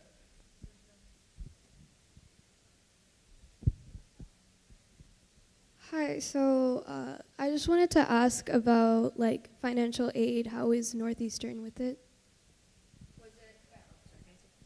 Sorry, was that about financial aid? Yes. Perfect. Okay. So if you're thinking about financial aid for Northeastern, and we could talk about this later as well in a one-on-one situation, but we've got merit-based scholarships, which is something that everyone is automatically considered for. There's no separate application. There's no box you need to check. There's no citizenship eligibility requirement. Everyone is eligible for a merit-based scholarship, and that is something that we will review you for when we're reviewing your application for admission. So So that happens side by side. And your admissions decision letter will say if you're getting a merit-based scholarship or not in the decision letter itself, along with your acceptance. So that information will be communicated that way.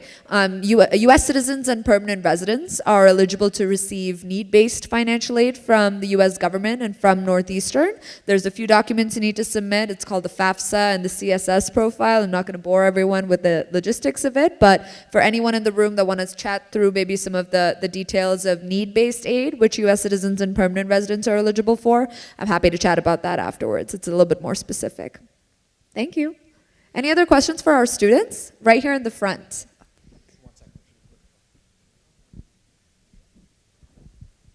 How do the transfer students settle in with rest of the people in NU? Great question. Do you mean students who are participating in those first-year programs in, say, London Scholars and things like that? Students at our network campuses who then come to Boston? Like they have done their, like they have started from other university, then Okay. they transfer to. Yeah, do y'all have any interactions with transfer students? Talk about that, yeah. So I knew someone from New York. He went to Rochester Institute of Technology and he transferred to Northeastern. He had a great experience. His credits got transferred. He was a CS major at Rochester too, and then all his credits got transferred to Northeastern. And he was just able to go with college like that. It was as simple as just transferring your credits. Again, it depends on eligibility if the college transfers. I think Northeastern also has a portal for checking all of this, so you can easily check even your IB credits, your CBSE credits, everything can be checked online even before you talk to your academic advisor. So go on the portal, understand how the credit system works. I think that's really important so that you know everything you've done in high school is not wasted, especially IB students. Like your HLs should go to college, like a few of them do. CS doesn't transfer because Northeastern's style of teaching CS is a little different, probably something really distinct but really useful at the same way. They start from the fundamentals. But for transfer, it tends to plan out the way just transfer your credits you go about as a sophomore student. It's as simple as that. So my question was, which year do you suggest we opt for a co-op? So I can share the technical, and then you'll share your experiences of when you did it. The earliest a student can do a co-op at Northeastern is the second semester of their second year. That is the first time any Northeastern student is eligible to participate in a co-op. So no one's going on co-op in their first year. You're not doing a co-op in the first semester of your second year. We really want you to have taken 3 semesters worth of undergraduate coursework, feel more comfortable in your academic interests so that you have a sense of what kind of career you might want to test out, really have a solid basis of college level courses and learning before you're even eligible to do one. So did you all do it in sort of in that first time? Did you feel like that was good? You know that was the right time to do it? So yeah, I did it in my second semester of my second year, and I think that's the perfect time to do it because it's not too soon, not too late. You are well equipped. You have done your enough coursework. So as I did a finance co-op, I had taken 1 finance class, a couple of other business marketing classes. So I went in prepared, I think. Many of my friends do it first semester of their third year, like my roommate, for example. And I think that is a little late, honestly, because you do it in your third year and then you do it in your fourth year. You don't get like enough time to do probably a third co-op or an internship sometimes. So I think doing it as soon as possible is always good. Another reason we also do co-op is to understand if we want to do it for our second co-op and if we want to take up that as our full-time profession. I have had so many seniors who have done their first co-op in, say, marketing. They did not like it. They did their second co-op in healthcare. There are no limits. You can do your co-op in any sector you want. So you get a good gauge of if you're liking it or not. So yeah, doing it as soon as possible, like whenever you're allowed to, that's great, I think. Yeah, probably a little different answer to the question. It would be really nice to do your first co-op in spring or fall, whenever you feel ready. But I think what they teach in class a lot of the times is actually relevant to what you do on COP. And that's, I think, one of the most important factors. For example, I was a CS in business major, and at investment bank in New York, I was working on the trading floor for 6 months under US government treasuries and capital markets. And over there, I was directly using Python, the programming language, to make strategic investment decisions for trading. So for other institutional investment firms, other corporations. So I felt what I was actually learning in college, the basic concepts, was directly being applied to my COP. And one more thing that a lot of people tend to think is that they're not ready for COP, so let's delay it to like fall.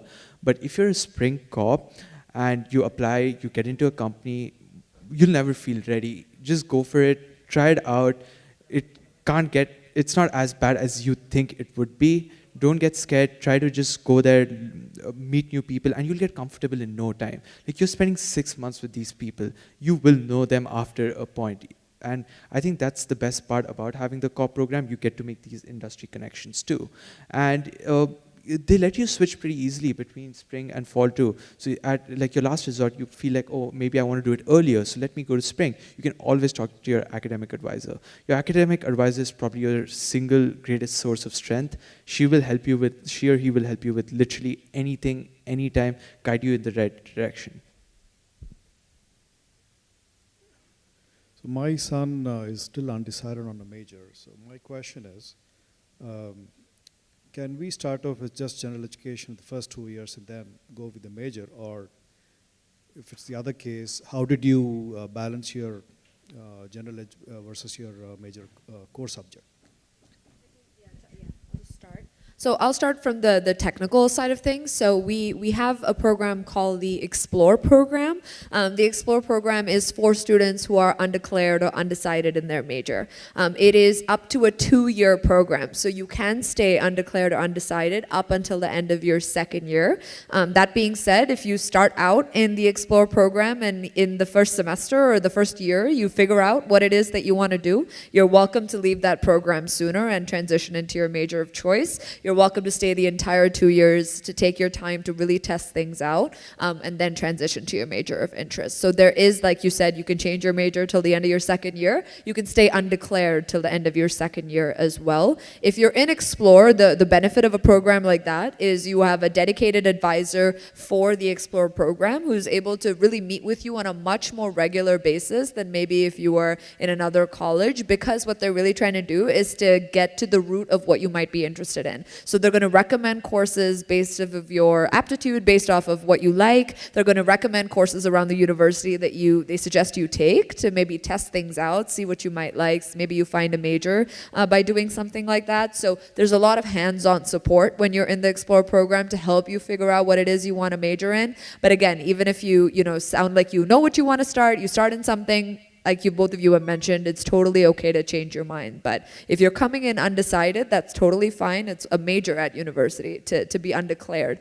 in the Explore program, and you get so much additional support to do that. But I'll pass it to both of you to maybe talk a little bit about if there's anything you want to share. Just probably the fact that you have so many options to choose from is good. I think sometimes it gets a little overwhelming too, where you're like, you have like 180 combined majors, what am I going to do? But I think like, I took psychology class at Northeastern. I'm taking a philosophy class the upcoming semester. I took an entrepreneurship class. I'm taking finance classes. I took a film class out of nowhere for my general elective. So there's no lack of exploring at college. You can explore as much as you want within the first 2 years. And I think that really helps you decide on what you want to get into after a point. Yeah, as Gar rightly said, it's not that if you go undeclared or if you go to the Explore program, you're lost. Everyone at Northeastern is lost the first semester, and that's how it's supposed to be. So one thing that helped me and advice that a senior gave me my first semester of college is that get done with your electives first, because electives are something that they call NU path requirements. They're basically 8 to 9 courses, culture, diversity, etc. And those are courses that you have to do no matter which major you are, which combined major you are. You have to do those 8 courses. You have a list like architecture, like there are like 4,000 options you can choose from. So get done with those electives first, and then later on you can figure out what your major or actual subject is going to be.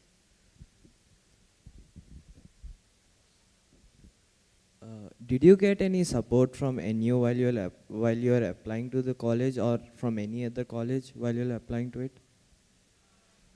During the application process, did you get any support? How did you support from Northeastern? Oh, from yeah, so Northeastern, I think, used to hold a few events like this that they're holding for you, but majorly it was based upon you. Of course, the university is gonna tell you more if you have any questions. But actually, one thing now that I remember about it is you can email admissions. They're very useful. Like any questions, I would just email Northeastern admissions. Any college I'm applying to, email admissions. They'll be happy to reply. If they don't reply in a week or two, email them again. Sometimes they miss an email, but yeah, just email them. They'll be ready to answer any questions. The websites, the Northeastern website is very useful. From academic advising to your co-op to understanding how the entire admissions process works. I think going to the university website, just digging deep into the website, going into every hyperlink on the website is probably one of the most useful things you could do. Yeah. So let's say we don't like what we're doing currently in co-op. Is it there any way that we can opt out of co-op, and does that negatively affect your resume in any way? So it's not a mandatory experience. You don't have to do a co-op if you don't want one. 95% of Northeastern students do at least one co-op, so it's very much part of the campus culture. It's part of the student community experience. You don't have to do one. You would be in the minority if you didn't do one, simply because this is such a unique opportunity, right? This is typically the reason students are excited about Northeastern. It's the reason that they're applying to the university. They're usually committing, like Sanjana said, because they learn about the co-op program, and that's really what drives that. So it's very much something that most students will take advantage of. But no, if you're someone who doesn't wish to do a co-op, you don't have to. There are many other ways to engage with experiential learning. You could do research, you could get involved with community service, you could study abroad to over 150 countries through Northeastern study abroad programs. So there's lots of ways to do experiences that are going to give you that learning outside of the classroom that we're so passionate about. The co-op model is just, I would say, the most unique one. So definitely something that most students take advantage of, but no, it's not required. Sounds like you both did, so it's definitely something that, you know, drove you to Northeastern, but totally fine if that's not your cup of tea. Do we have one more? Awesome. Can I know how is the security in the campus and the hostels there? So first year, it's compulsory to stay on campus, and all the buildings have two proctors, like they are students, or they could also be like, you know, paid staff who are there 24/7. No one can enter the dorms if you're not a Northeastern student, or even if you don't stay in the building. So it's compulsory for you to tap your card, then the door opens. And that's the level of security. Apart from that, it's an open campus. There are no walls. We are in middle of the city, for example. This is the Northeastern campus. In orbit might be one building. Kohinoor might be one building, Abra might be one building. So you're free to walk on road. So obviously you have to take care of your safety navigating outside campus. But yeah, coming inside the building, there is like a double two-factor authentication, I can say. Like your room is locked and also the building is locked. So the security-wise, very great. You know where the central point of the college is. You know the buildings around it. Everything's very like around each other. So it's very easy to navigate. It's not like you're lost in a big mess in college. You know where everything is, and you have a lot of campus tours. During orientation, they're going to take you around, explain every single building, your libraries, your study halls, your dormitories, everything is introduced to you. So that shouldn't be a problem at all. In terms of campus life, everything is, again, very well integrated. So you have like different restaurants all around campus. You have restaurants inside of the campus too, like inside of the student center, we have a lot of campus healthy options, anything you probably could think of eating off. And the campus life itself, like studying halls, a lot of them, your dorms tend to have them too, like common rooms, you have private study halls, and then there's a lot of good buildings around campus too, like DSP, like Isaac. Those buildings, probably you should Google them after you get back. They're the research centers, but they tend to have one of the best studying spots ever. Like I always tend to go there. It was right opposite my dorm, and I could just go there whenever I want during the day and study in peace and like no problems at all. So navigating campus life shouldn't be too hard. I think one of the best advantages is that the library is open 24/7 and the library is secured. No one can enter the library if you don't have the access card.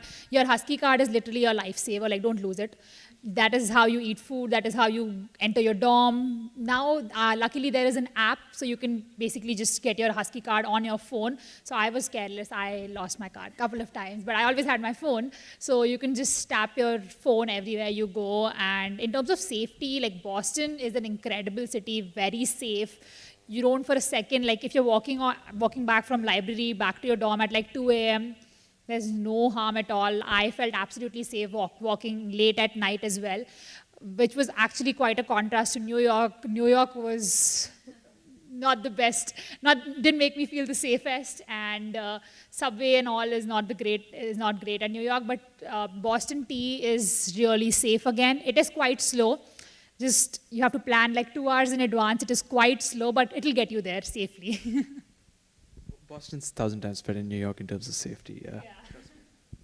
I'll also mention we have a service called the Northeastern Red Eye, and it is essentially free taxi rides and shuttle rides to anyone in off-campus housing, anywhere around campus. If it's after 7 p.m., you could take a free taxi ride or a car ride by a Northeastern employee that will escort you to wherever you want to go in a car or maybe a little shuttle. But that's the Red Eye service. All right, so I'm actually gonna, you brought up Boston, and I'm gonna ask y'all to close with this question. If you could share your favorite part about Northeastern, or maybe your favorite experience at Northeastern, one specific experience, and maybe your favorite part about Boston, something specific you really like doing in Boston, get specific with it, maybe a restaurant or something like that you really love. There's so many. Like, I think I have discovered so much. I love traveling. I'm a big time foodie. So for me, the weekend comes and I'm just like I have my list out, and it's been 2 years and I think I still haven't completed my list, which I made 2 years back. So, and there are new restaurants opening every day. So if you love traveling, if you love food, Boston is the best city for you. It is quite historic. It has wonderful parks. I think one of my best parts the best part of Northeast, like Boston, is going to be Boston Public Gardens, or walking down Beacon Hill. They have like historic streets, lovely views during the fall. Like, the whole city turns orange, brown, and it's beautiful. I think Boston has a lot of Irish culture too, right? Yeah, like they have the best cannolis I've ever eaten. You should definitely try that out. But Boston as a city, very, very well connected. I think I've gone to Cape Cod like 5 times. It's a 45-minute drive. I rented a car, went with a few friends. It's 45 minutes away from New York Penn Station, New York City, Manhattan. So it's really, really quick. You can take the Amtrak, go there whenever you want. You can take direct flights from Boston to India, to Delhi and stuff, or Emirates via Dubai. And I think Boston as a city, Northeastern, so there's this fast food chain in America called Qdoba. It's like a Mexican chain, and I spent almost every other night of my freshman year there, because all the CS students would just sit there, try to understand what's going on, because like navigating through CS first year is a little difficult, understanding basic fundamentals and taking those classes. So I think every night after we were done studying at like 12:30, they would Qdoba or El Jefe's, again a Mexican place, would be open, and everyone would just rush there. You see so many people there, and Boston as a city is very, very vibrant. It's like a smaller version of New York, but with a lot more students, a lot more younger people. I think you tend to find people on a lot of the extreme in Boston, where you have students, or you have a lot of retired people who tend to move around Boston to just like Nantucket and places like that, to retire, to enjoy the rest of their lives. And I think even the campus vibe of Northeastern is great. Of course, it's the main campus, but I would actually like to mention something else. They have a Silicon Valley campus where I'm going to right now in fall, and I'm really excited for that. It's in San Jose, California. I'm doing a semester in program there, and I'm very, very excited for that. So there's a lot of campuses around. They have one in Toronto, they have one in Oakland, one in Seattle. It's countless, but you should probably definitely try out going to the other campuses too. Probably could tell my experience next year how it was. Yeah. Awesome. Thank you both so much. I'm really going to ask all of you to join me in giving Garv and Sanjana a huge round of applause for sharing your experiences. This is really what it's all about. And we are going to transition into our next section where we will talk a little bit about Northeastern University London. So I'm going to ask Karan to join me back on stage, and I'll walk Garvin Sanjana out. Perfect.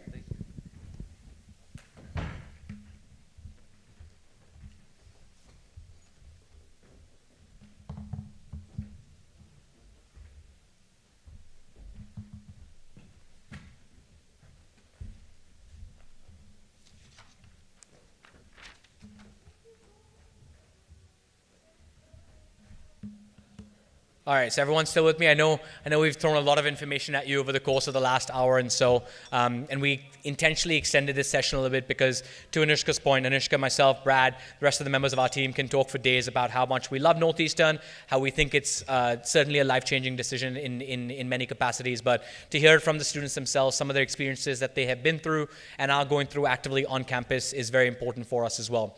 So we have two very quick sessions, shifting pace a little bit and actually talking about the global presence of Northeastern and why we have come to be known as one of the largest campus networks in the United States and globally as well. I have the good fortune of talking about our campus in London and the various different ways in which you can connect and or access this campus as well. So, to the point, Northeastern University London is a campus that we have been affiliated with for a fair few years now. We used to run some of our enrollment opportunities there, but now formally are officially taken over as our own entity, which is Northeastern University London. So I know that there are several students in the room today who are doing the A-level curriculum and the Cambridge curriculum, and obviously that curriculum transitions into the UK study fairly seamlessly. The UK undergraduate degree is a 3-year program, so for many of you who are possibly thinking of not necessarily going headfirst into a 4-year program, the 3-year program can be very exciting and attractive to you because of the manner in which you can combine it with a US experience as well. So just to talk a little bit about our campus in London, we are about 1,500 strong, and that includes not only our undergraduate, but also our postgraduate, our apprenticeship, as well as our doctoral candidates. We offer all 4 of those types of degrees at our campus in London, which we're very, very proud of. And I think at the end of the day, another big factor is how it comes together in really creating a diverse, more current campus in the heart of the city as well. To the point I mentioned before, we have been offering our global programs there from as early as 2019 and have formally been doing our double degrees since 2012 as well. The network that you are exposed to in London is no different from the one that you are exposed to in Boston as well. So you've got over 3,500 different employers as well as co-op opportunities. So that is no different. Even though we are located in a different position and a different continent than, of course, North America, the opportunities are definitely few and far between. So talking about the actual campus, for those of you who are familiar with London and have visited in the past, Tower Hill and Tower Bridge is where we are located. So I'm actually going to forget this slide and go right here because this is the slide that I like to spend some more time on. So this is an immaculate picture of London City. You've got the River Thames right there in the background. You've got London Bridge, the Shard, the Pickle, all the good stuff that you can think about in London. And where you see number 1, which is literally right on the banks of the river, is where our campus is located. It is very different from the conventional campus that you're probably more well-versed with in North America. That is, of course, our Boston campus. These are isolated buildings all together in an area of London that come together to form our fantastic city-side campus as well. This, guys, is no different from any other campus you would come across in the city of London because, once again, space is not as much of a luxury. But what we've managed to do is create a centralized environment where all of your classes, all of your extracurriculars, all of your clubs and organizations, as well as your residence halls are all within a 15 to 20 minute walk. The students spoke about the public transport system and transit system in Boston. London is exceptionally the same, very easily accessible. And when you are a student at NU London, you've got a whole host of discounts, whether that's for transportation, whether that's for culture and drama, whether that's for other things that you can enjoy as well. So the portfolio of degrees that we offer in London are significantly fewer than that of what we offer out of Boston, Oakland, and New York. The reason being is, as you probably know this, when you're looking at a UK education, it's a lot more focused in and of itself. What that means is that We had some questions about, can you have flexibility within your major? Yes, you can absolutely have flexibility in London as well, but you apply to a particular major when you are applying to Northeastern University London, and you are expected to graduate within that specific degree. The reason for this is because the student visa that you are on is in fact linked to that program of study. So if, for example, you have done 1 year of a BSc in business degree, and you somehow decide through your electives and pathways that I'd like to study, I don't know, maybe psychology, you will not be able to seamlessly transition into doing psychology. You would actually need to leave the country, apply for a new visa, and come back in as a new student, starting his or her 3-year degree from the get-go again. So those are slight disadvantages, but at the same time, when you are applying to a university in London, you are a little bit more connected and a little bit more intentional about what you're actually applying to. The conviction in your mind is a lot stronger than for students applying to the US. I myself applied to the US, and to Sanjana's point, changed majors multiple times, so the UK was never going to be a good fit for me. We firmly establish and acknowledge that at the age of 17, it's not easy to make that decision, but a lot of students want to stay a little bit closer to home and have that experience in the UK as well. So one of the things that makes NU London very unique and very different from a lot of other institutions in the UK is that flexibility as well. So while you cannot necessarily change your major, you can pick free choice electives as well as navigate different pathways, which are sort of synonymous with minors as you probably know it in the US. So what that means is that once you have selected, say, a BSc in business, you can also take various elective pathways in data science, in philosophy, in math, in psychology that allow you to dip your toe in the water and see if those subjects interest you as well. So essentially what we're doing is we're not allowing you to major in that subject specifically or get a degree in it, but we are allowing you the opportunity to get a lot of course exposure, which again, then you can speak about when you are applying. So not enough UK institutions, or not many UK institutions at all, give students the opportunity to study classes outside of their desired UG undergraduate major.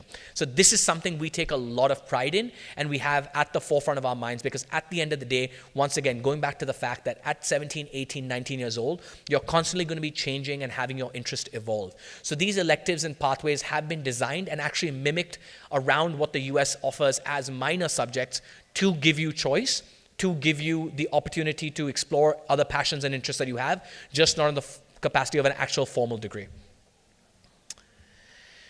So one of the other very exciting things about NU London, and we are actually the only institution in the UK to be offering this, is the UK Northeastern University London double degree program.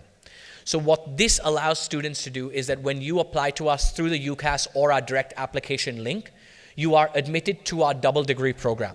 And what that means is that after the successful completion of your degree requirements in 3 years, you are awarded your UK bachelor's degree.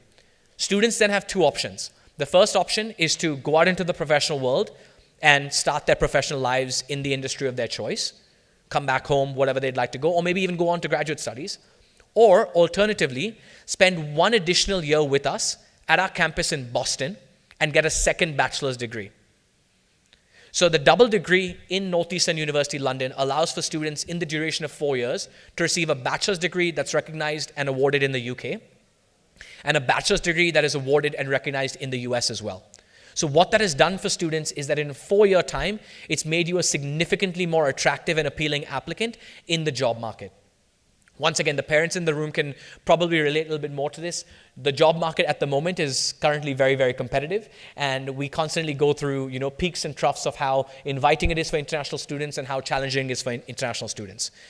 What Northeastern has managed to do very successfully is allow their students to really have a cutting edge, allow their students to be unfathomably the number one person who's going to get that job.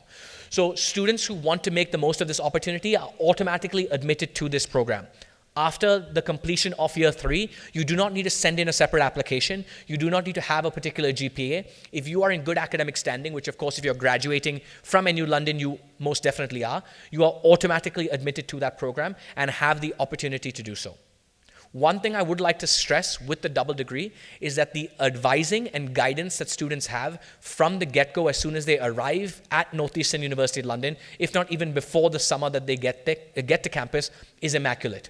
This advisor is holding your hand essentially very closely and charting out, almost mapping out what your 3 years is going to look like, when you can do a co-op, when you need to do your core distribution requirements, and when you can possibly complete that double degree as well. So once again, I would like to stress that we are the only institution in the UK that is offering this very unique ability for students to study both in the UK, get a degree that's recognized there, as well as one in the US that's recognized in the US as well. Now, maybe you're thinking, Karan, this sounds very exciting, but I want to maybe do just a 3-year program. I want to maybe just stick in the UK, and not have as much exposure in the US. This is an option for students as well. So in the conventional 3-year UK degree, students will have the opportunity to spend the second semester of their second year at our campus in either Boston or Oakland. So what this is doing for our students in the UK, which are conventionally and typically ones that have a little bit more focused intention of what they'd like to study, the ability to rub shoulders with and meet and interact with a more diverse group of students, right? As I mentioned, the strength of our campus in London is about 1,500 all-inclusive. The strength of our undergraduate campus in Boston is about 21,000. So it's a completely different environment that we are going into. And as I was talking about in my first session, we are very keen on creating environments that are going to allow you as students and your children, for the parents, to really thrive and come into their own. And that's exceedingly important to us. So 2 options with the London campus, right? You can do the 3-year conventional degree and graduate in 3 years and have the opportunity to spend 6 months, which is 1 semester, in either Boston or Oakland. Or you can spend 3 years in London, get your bachelor's degree, and then also spend 1 additional year with us in the US, which gives you a bachelor's degree there as well. Now, the wonderful part about that is that your visa then applies to there in the US as well. And depending on the nature of your degree, you might be eligible for that post-study work and things of that nature. The reality with that is a constantly changing dynamic. Different governments are coming in and out, both in the US and the UK at this time, which I'm sure you guys can appreciate, and policies will constantly change. But for us, our goal once again remains to see how we can maximize opportunity for our students as well. So again, I touched upon this earlier on, and I think another big factor about Northeastern University London, which we have successfully managed to do very well, is create an environment that mimics how higher education works in the US. So everything from our academic calendar, to the way our semester functions, to the way our academic advising and support and guidance works, to the way classes are taught, to the way evaluations are conducted, in the UK happens exactly the same as the US. And just as a piece of context, typically in the UK, students will study for the entire semester and just do 1 final exam at the end of the semester. That is not what happens at NU London at an undergraduate level. Students are encouraged to do consistent evaluations. Students are encouraged to constantly meet with their advisors and continue that conversation through the semester. And they are also encouraged to follow that US curriculum and calendar that allows them to sort of seamlessly transition into year 4, should they choose to do so. One thing I would like to talk about, right? I mean, I think Sanjana and Gar both spoke about safety in Boston and of course, New York. The safety in London is something that is, again, very paramount to us. Similar to other city campuses in London, we do not own the residence halls that our students stay in. We have partnerships with residence halls, which are the homes for multiple students across London. The residence halls are sponsored by Northeastern University London in that we have a certain number of space that's blocked strictly for Northeastern University London students. And within each of those spaces, we have representatives of our university ensuring that the guidance, the tutelage, and there's the general pastoral care is very much in order. So for the parents, again, you can be rest assured that your son or daughter is going to be taken very well care of, not just on campus in our academic buildings, but also in the residence halls once they do go home. And that's a big factor in the UK because most residence halls are not immediately connected to the academic buildings. And we are no different, right? I showed you a small picture of where we're located in London. Our residential dorms that we have partnerships with are anywhere between 10 to 15, sometimes 20 minutes away by tube, by walk. And that is very normal, guys, in the UK. So please don't feel alarmed by that. That is something that all of our students do regularly, and they do it in groups as well. So let's talk about the student life, right? Because at the end of the day, student life is essentially a focal part of what your undergraduate degree is going to look like.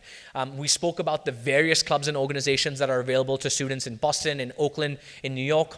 And full disclosure, I think the US in general does a really good job, and probably a better job than the UK, of creating outside of academic curriculum and programming for its students.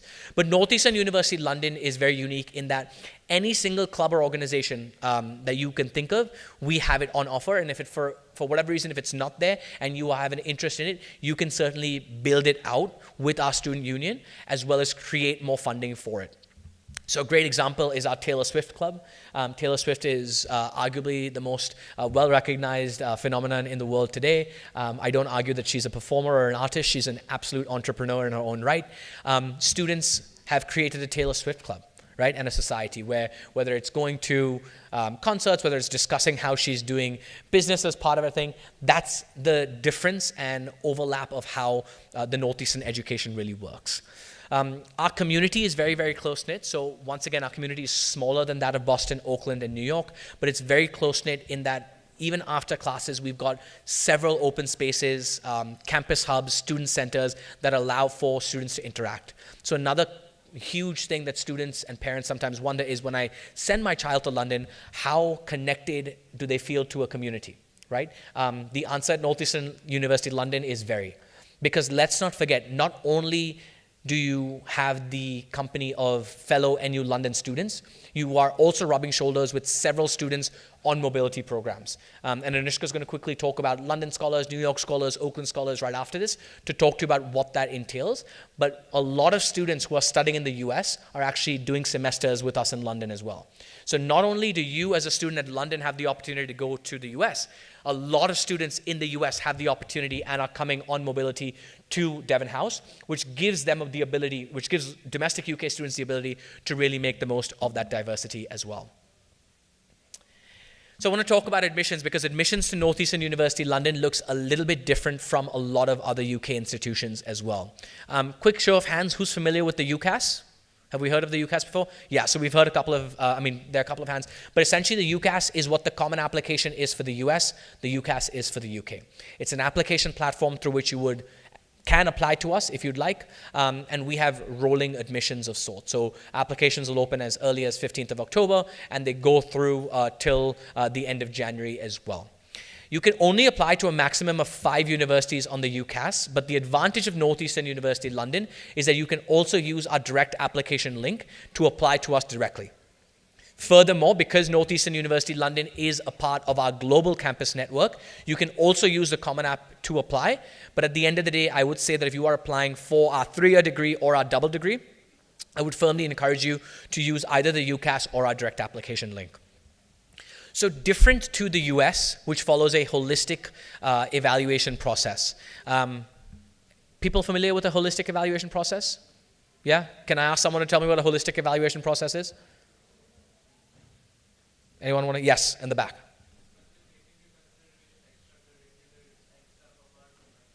Absolutely, spot on. That last statement was exactly what we want. Holistic admissions is essentially when we're not just looking at your academics and your academic eligibility to be part of our program. That's what the US and most of North America does, as well as some institutions in Canada, right? In the UK, the academic transcript and the academic rigor that you have taken over the duration of your high school career, which is grades 9, 10, 11, and 12 predicted, is exceedingly important and definitely forms the backbone of your application. So not only do we want to see a high level of rigor, but we also actually want to see that you're following through with what that predicted grade might be. So for a lot of you in the audience today who are A-level students, IB students, CBSE students, ISC students, you will be given a predicted grade by your school before you actually complete that final exam. We then look at that predicted grade and offer you what is called a conditional offer of acceptance. And what that means is that in order to confirm your admission with us at NU London, you need to actually go ahead and get that final grade and achieve it in your final exam. So the typical grade requirements for all of our programs across NU London are what you see on the screen right there. So for A-level students, we typically like to see 2 A's and a B.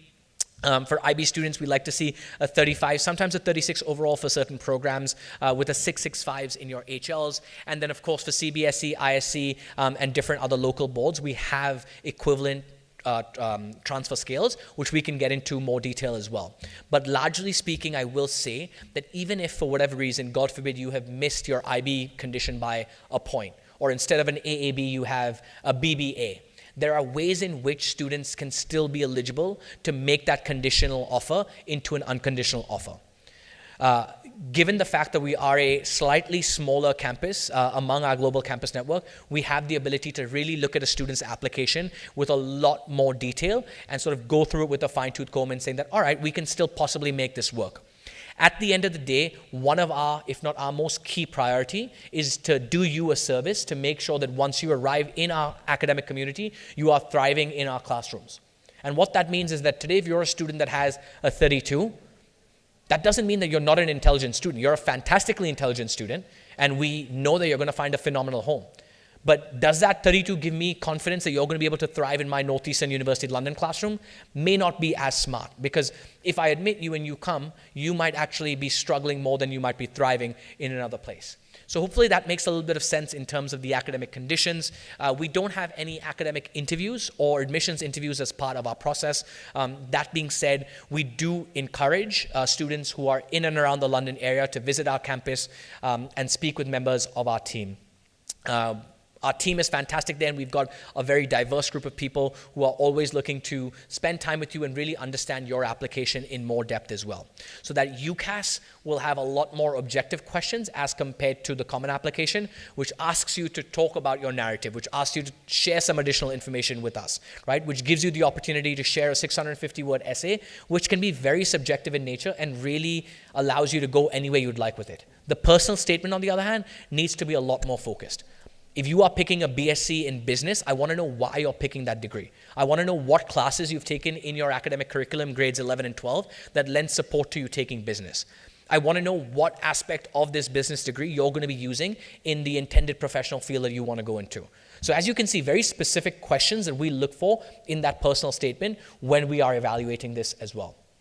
Similar to the US, we'd also like to hear from a counselor and or a teacher. And this gives us the ability to look at you and evaluate you through the eyes of someone that knows you very, very well. Yes? So obviously today, you writing the application, you're going to talk about yourself in the most shining way possible, and that's what we expect. But we also like to and value the opinion of your teachers and counselors who are spending an excessive amount of time with you to a point where they really know you in a different light. So when it comes to the application process to Northeastern University London for the 3-year degree or the double degree, I would recommend applying through the UCAS. I would recommend applying through the direct application portal as a preference, but as I mentioned, you can also apply through the common application. I'm just going to pause there. Any questions about the actual admissions process and or anything I've mentioned about NU London specifically? Yes, sir. That's a great question. So if you have applied to Northeastern University London through our double degree or our 3-year degree, the ability to move then to Boston is not as seamless as if students apply through our London Scholars Program, which my colleague Anushka is going to be chatting about just in a couple of minutes. The London Scholars Program essentially is one of our various enrollment opportunities within our network that allows for students to spend 1 year with us in London and then make the transition to Boston. And this is done explicitly through the common application, has nothing to do with the UCAS. So when I was talking about those mobility students that come from the US, if your son or daughter is interested in spending a stint in London, he or she might be more interested in doing the London Scholars Program. Yeah? Yes, sir.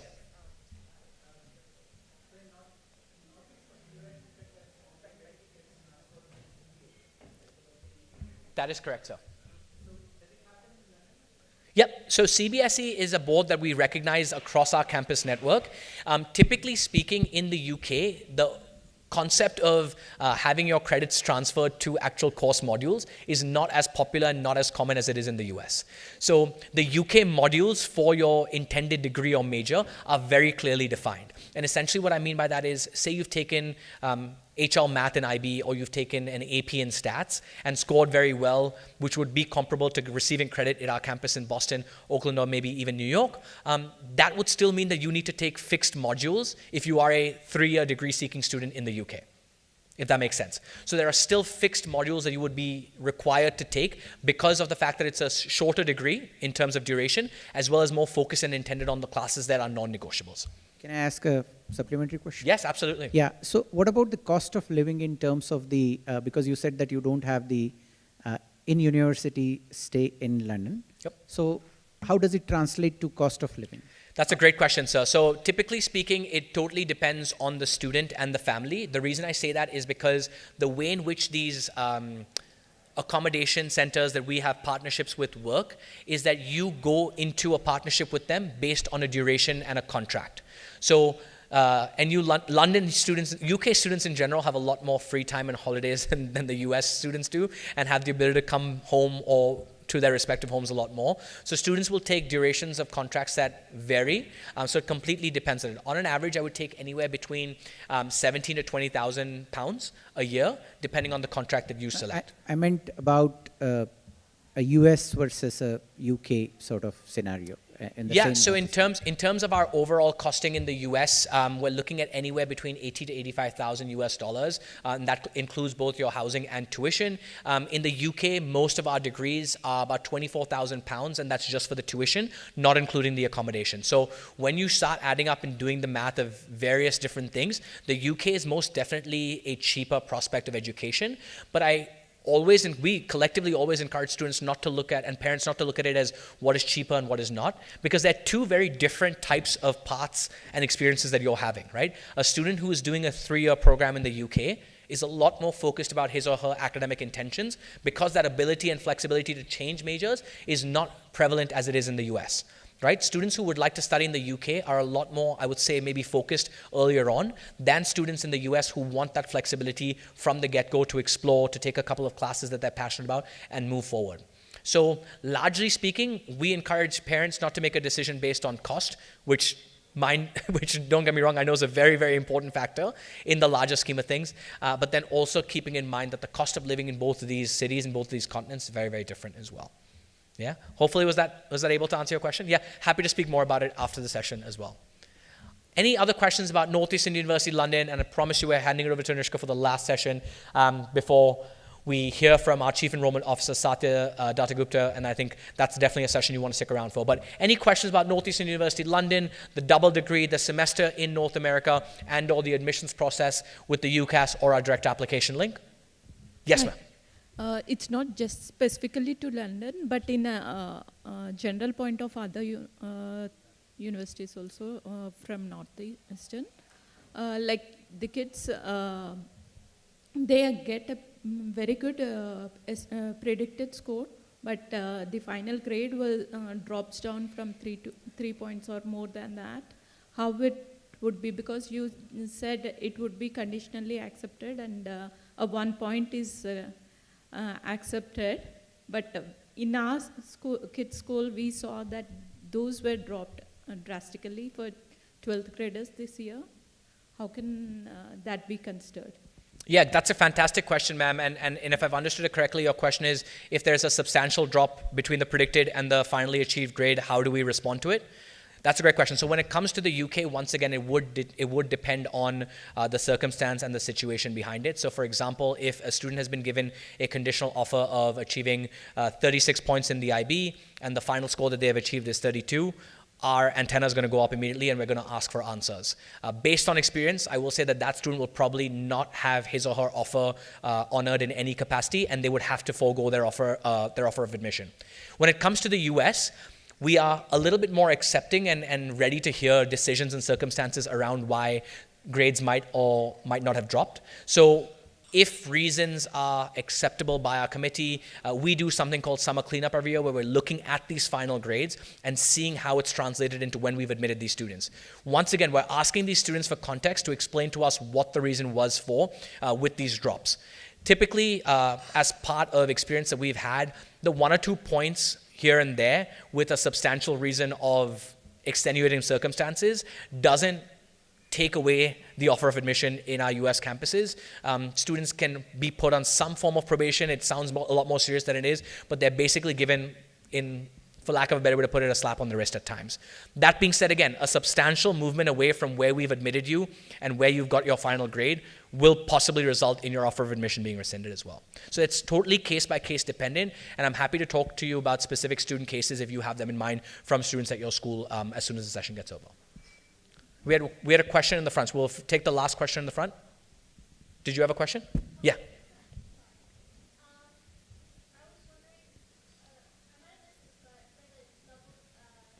The double degree, yep.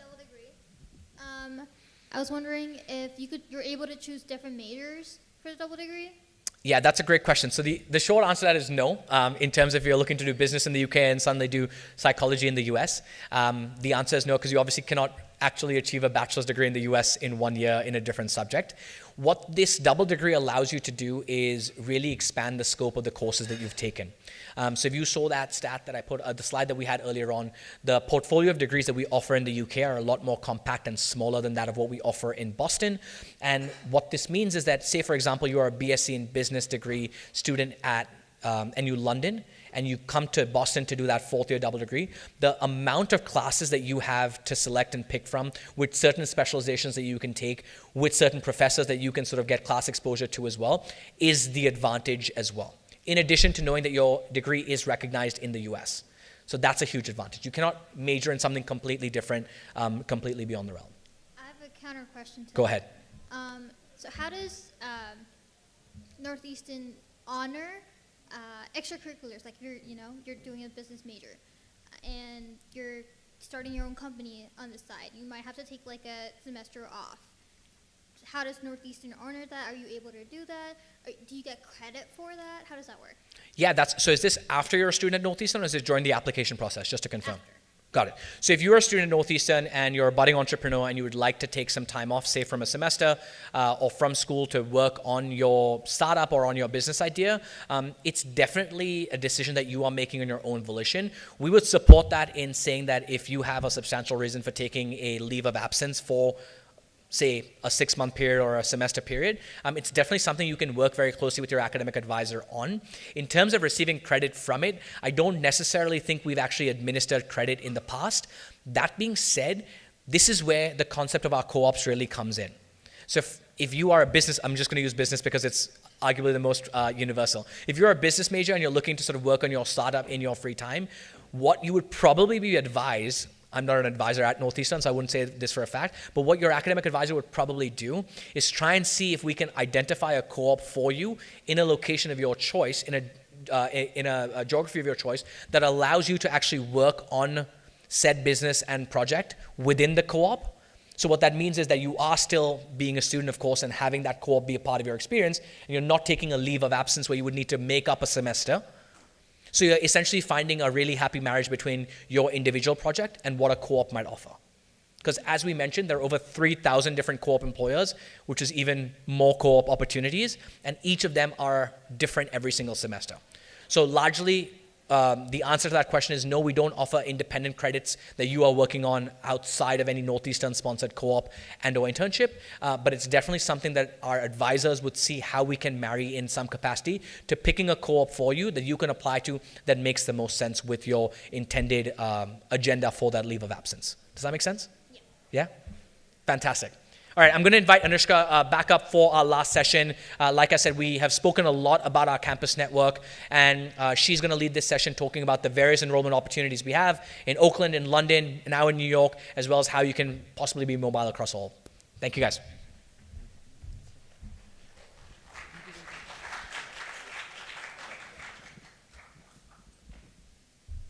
Awesome. One more session, y'all. We're getting there. And this is arguably my favorite session because we get to talk a little bit about some of the programs that make Northeastern very different, right? So today we started out by talking a little bit about the co-op program and how we're very different in terms of the experiential learning aspect. We then talked about our different campuses in Boston, Oakland, and London and how those vary from each other, what type of student might be a better fit for which campus based off of some of the realities of what those campuses look like. You got to hear from some current students who shared their experiences with co-ops and things like that, and finally heard from Karan about NU London and the most likely the 3-year UK degrees that you can obtain at NU London if any of you are interested in a UK education. And then at Shines, like you were talking about, the double degree where you can then come to Boston for a 4th year and you'll get that American accredited bachelor's in that 4th year. But hopefully what we've touched on today so far has been all of our individual campuses in their own right and sort of trying to explain to you what the benefits of one campus might be, what are some of the experiences you might have in one campus versus the other. So that's been the focal point of our conversation thus far. Now what I have the pleasure of talking to you about is a few of these programs that are very, very unique to Northeastern. This is where we make the biggest difference as an institution. I mentioned in my conversation about the different campuses that we have these first-year programs that allow you to mix and match and spend time in different campuses and ultimately graduate from Northeastern Boston if that's what you'd like to do. So that's really what I'm going to spend the next 15 or so minutes talking about is our first-year enrollment opportunities. So as you can imagine, we of course have first year enrollment to the Boston campus, and then you spend your 4 years at the Boston campus. If that's the only campus you want to attend, that's a 4-year in Boston program. But what is really exciting is more than half of our incoming first year students each year do not start in Boston. They start in one of our first year programs that involve our campus network and that allow you to really have a very unique and different first year experience before getting into the Boston campus once again for your second year and then graduating from Boston. So that's what we're going to talk about today. And I'm really excited because there's so many different parts about this experience, about these first-year programs that make it really unique in terms of the opportunities that you can have. I think this is what makes Northeastern special, other than the co-op program, are these first-year programs that are truly global. I think what it really also adds, and a part that most students don't really think about when they're thinking about these kinds of programs, is that these programs are cohort-based. When you're doing a first-year program through Northeastern, like London Scholars or NUN, and we'll talk about them in just a second, all of these programs are cohort based. So you are actually spending your first year in a tight-knit cohort that is a lot smaller than the total student body population at Northeastern Boston, which is roughly about 21,000 undergraduate students. So for some students who are maybe going to high schools where your graduating class is 50, 100, 200 students, maybe you've been in the same school like Sanjana all the way from kindergarten through grade 12, maybe you've had the same friends for the past 10 years. There's so many types of reasons why a certain type of program might be a really great fit for a student that's cohort based, because what you get to do is you start your first year with a smaller group of students. You get to get really close with those students and form really deep connections in your first year as well, in a smaller, more manageable number of students. And then you and your entire cohort come to Boston at the end of that first year or first semester experience and really dive into the bigger community, knowing that you have that support network that you built in your first year or your first semester. So that is one benefit of these global network programs that I think some students just gloss over or don't think about. As someone who works specifically with these first-year programs and talks to a lot of students that complete these first-year programs and are then at the Boston campus about their experiences, they talk a lot about how, one of our students who works in the admissions office, she's a tour guide, she's a senior now and she's about to be graduating in this coming spring, and she was just signing up for her housing for her senior year off campus, and she was talking about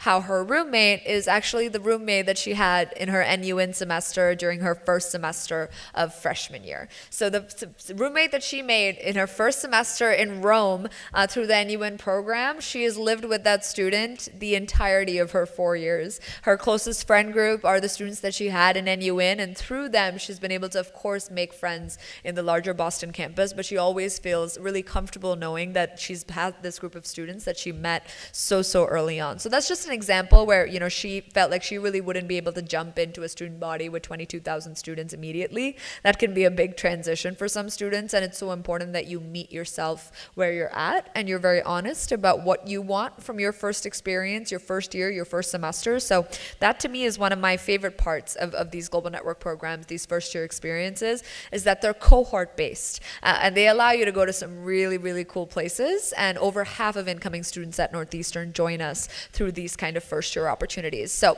what are these first year opportunities? Let's get into it. So we just have a few to talk about. The first one is the Oakland first year experience. For some students, the idea of spending a year in California is really exciting. Maybe for some students, the parent that asked about the transition weather-wise, how does it work when you go from a climate like Hyderabad, like anywhere else, and maybe southern India, very humid, directly to Boston that has incredibly extreme climates with a very, very harsh winter and a very warm and humid summer. Sometimes you might want to spend your first year at Northeastern University, Oakland, make that transition a little bit easier for yourself, spend your first year in a climate like Northern California, and then make your way to the Boston campus for your second through your fourth year. You also get to start your freshman year at a much quieter and more residential and at that oasis-like green campus that is NU Oakland, as opposed to plopping directly into a major city like Boston.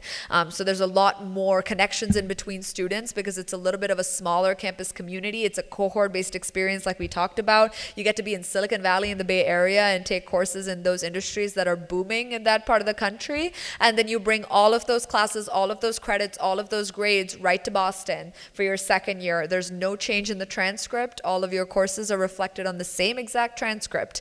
You're taking the same courses you would take at the Boston campus. You're just doing it at NU Oakland. Some students and families, I know a lot of, at least my family in the US is all in the Bay Area. And so I know that some families that I speak to with similar situations, it eases them a little bit to know that their student could spend their first year in Northern California, maybe closer to some family members that you might have there, and then make the move to the East Coast. So that's the Oakland first year experience, which I think is really special. Get you a bi-coastal college journey in California as well as Massachusetts. The second first-year experience I'd like to talk about is the NUN program.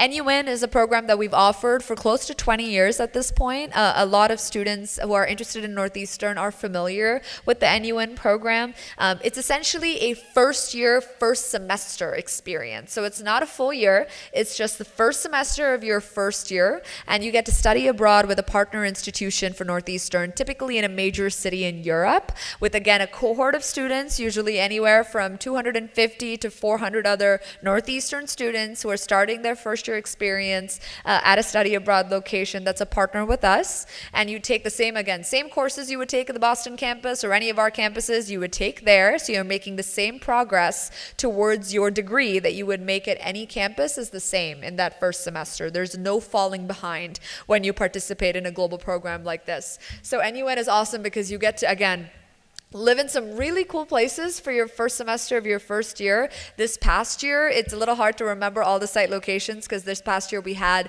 10 site locations for NUN. Let me see if I can remember a few. I know that we had Lisbon, which was really exciting, Paris, we had Edinburgh, we've got as well as Prague, we've got Dublin, Belfast, what am I missing? Madrid, some really, really fun cities. Rome, Thessaloniki in Greece, they're all coming to me now. These are all first year experiences, first semester experiences with partner universities in these cities that we have. We are taking pre-approved Northeastern courses. You're doing it with, like I said, a smaller group of students. You get to live in Greece for a semester, and then you move to the Boston campus for the second semester of your first year and onwards. So that's the NUN program. That's really great for a student who knows that they want to study abroad and they want to do it maybe earlier in their college career. They maybe can take some more elective courses, those new path courses earlier in their college career, explore different things in a different place, learn in a different culture, get really, really close with the students that you're doing that NUN experience with,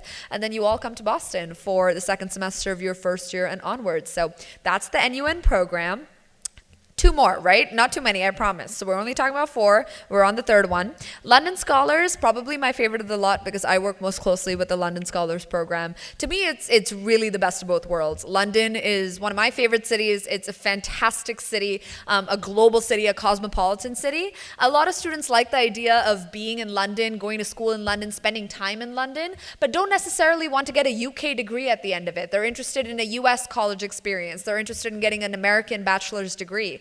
A program like London Scholars allows you to spend your first full year at Northeastern University, London, so our campus in London. You'll take Northeastern courses from Northeastern faculty at NU London, contributing towards, again, your program of study, your major of choice. You will be taking courses towards that program, and then you and your entire cohort, after 1 year in London, will come to Boston for years 2 to 4. So that's how the London Scholars program works. I think it's truly incredible to be able to say say that you spent a year of your life getting an academic and a social experience in a city like London. Again, usually about 400 to 500 students in London Scholars. So again, that's smaller cohort-based community.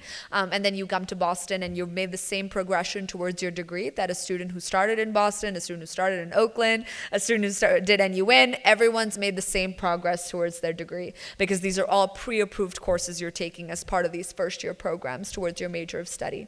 All right, finally, I'm going to talk about our newest first-year experience, which maybe folks in the room haven't really even heard about yet because this is a very, very recent development to Northeastern's global network.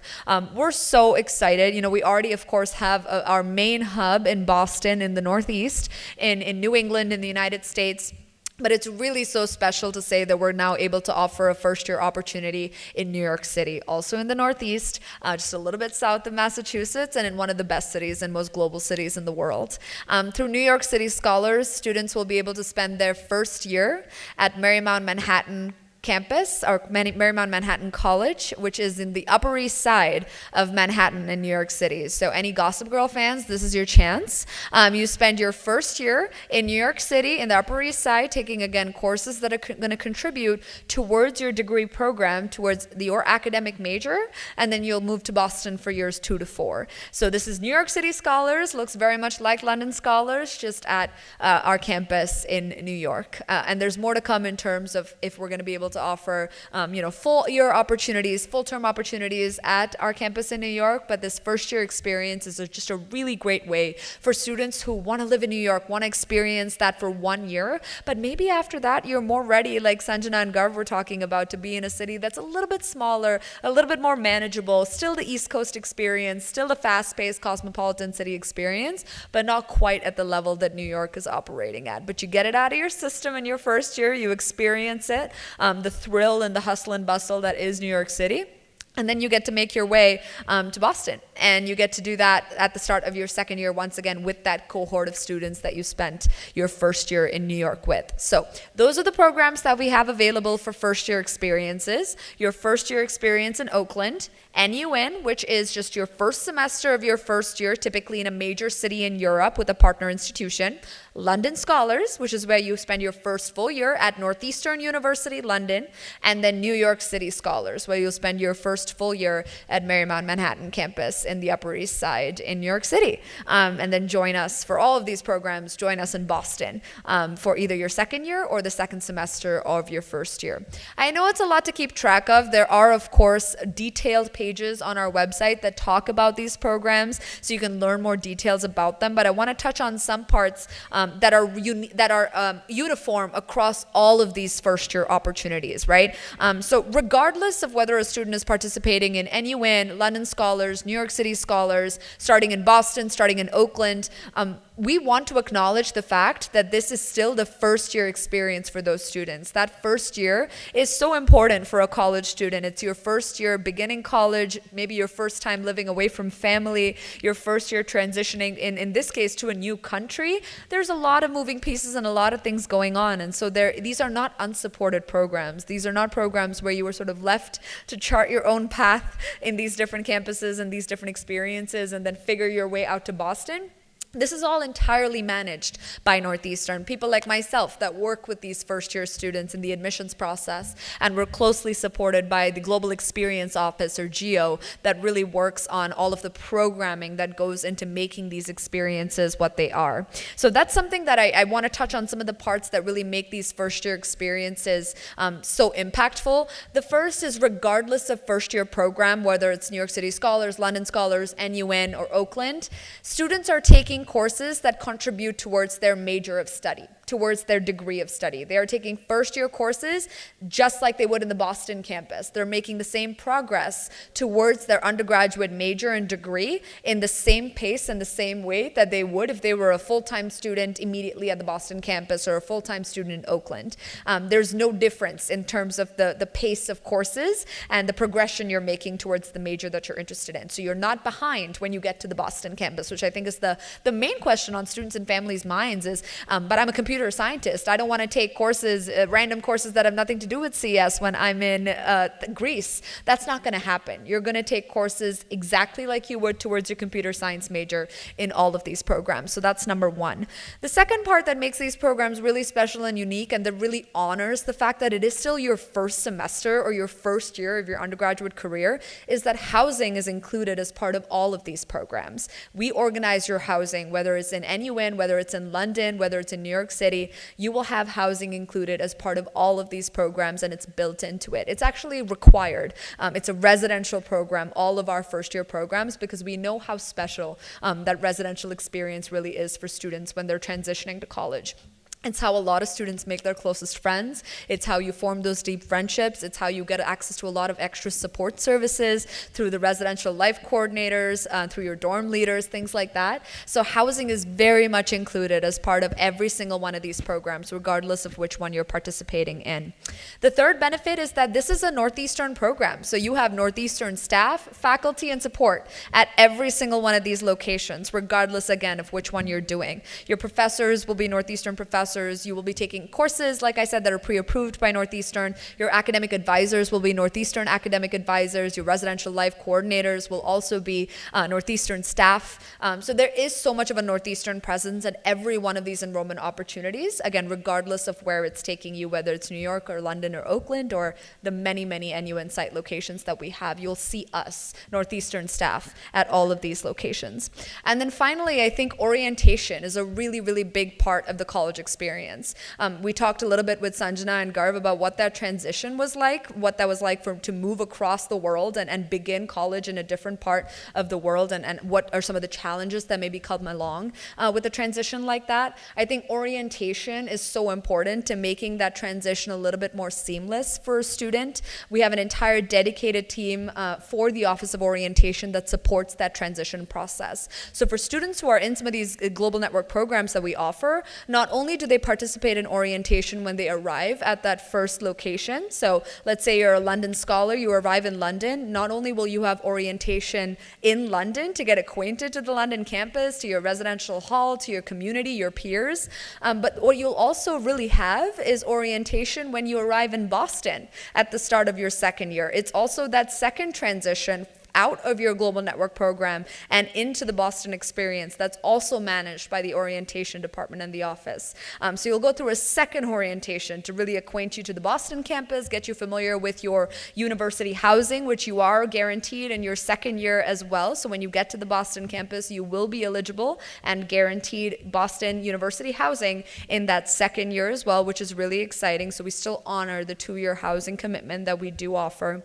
And you'll have that orientation, like I said, to help make that transition not only to the Global Network program, but also to Boston, entirely managed by the Office of Orientation. So these are a few of the different aspects that I think really make our first year programs very special. Again, I think the kind of student that's attracted to Northeastern is a student that's incredibly globally minded, a student who's excited about nuanced opportunities, different opportunities that they might not get at other places, students who want to travel, who want to live in different parts of the world.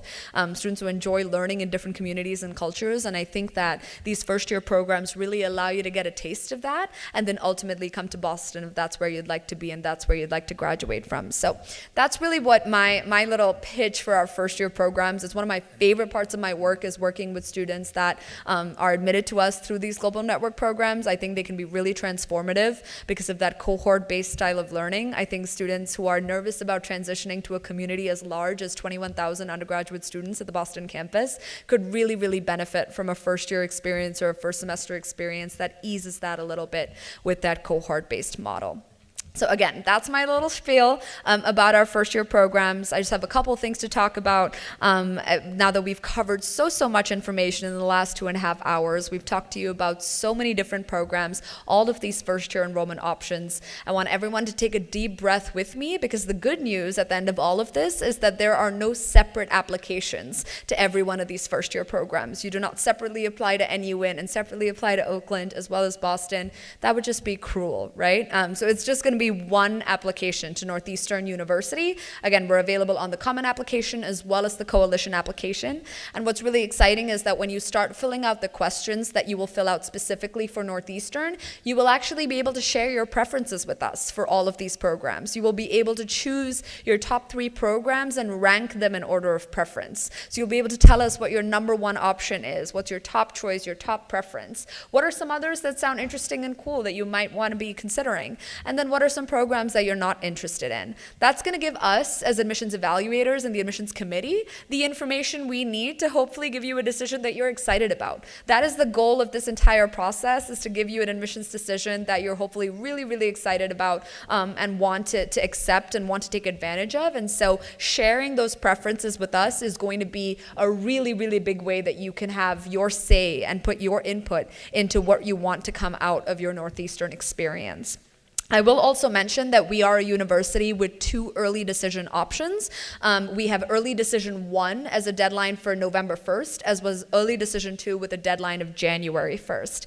For folks in the room who might not be entirely familiar with what early decision is, it's essentially a type of application where you enter into a binding contract with a university that you're applying to that is your top choice university. If you have a university that you know is the best fit for you in every sense of the word, academically, professionally, socially, culturally, financially, and all of these different ways, if you have a university that stands out to you as your top choice, hopefully Northeastern, early decision is an application round that would be really good for you, because you would essentially enter into this kind of a contract where you're telling the university that if they accept you, you will be accepting and enrolling in their incoming class. It's a binding commitment you're making with the school. So of course you can early decision to one school at a time. It's a pretty big commitment to make, and it's a conversation to have with your family and with your college counselors, if you have that, guidance counselors at your school, as many folks, to make sure that this is the right choice that you're making, because like I said, it's a binding commitment. So Northeastern does offer early decision, like I said, 2 rounds, either at November 1st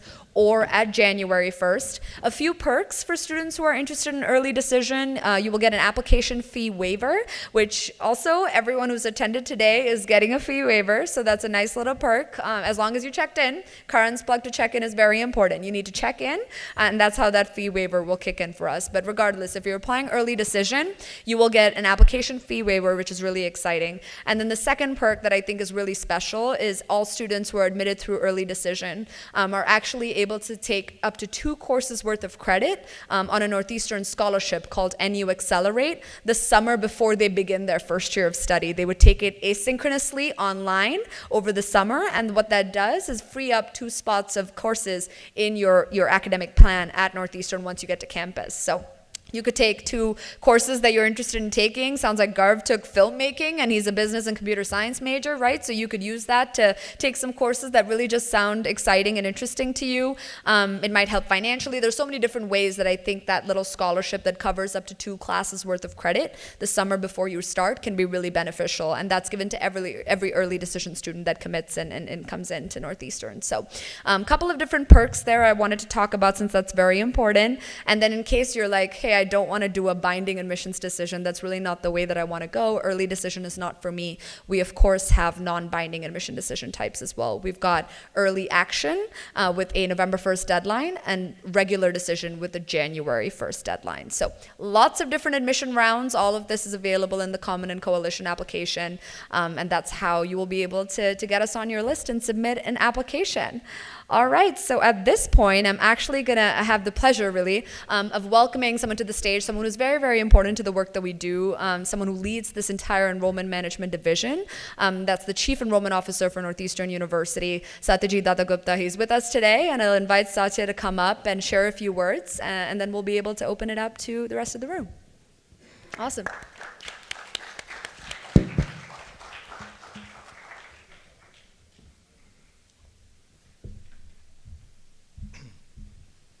All right, good afternoon, good morning, everyone. So I'm Satyajit Dattagupta, Chief Enrollment Officer.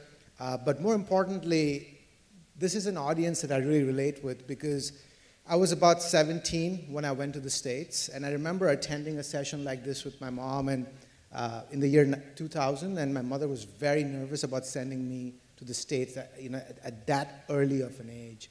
So as undergraduate prospective students, I think what I can tell you is I'm sure there's a lot of trepidation that you're probably feeling about going to the States or UK, wherever you're going. And I can tell you that that fear is real, because going at such an early age, leaving home, leaving everything behind, does have its drawbacks, right? So you are leaving everything behind, you're starting fresh, you're finding new friends, new family, and you're very young, you know, you're not fully developed. I mean, you are physically, but your mind isn't, right? And I think as I look back at my time as an undergraduate student, I remember being homesick a lot. I had to learn a lot of things that I had not picked up in my life. But as I look back on my journey, what I can tell you, students, is that it was the single best decision that I ever made in my life, was to go to the States at the age of 17.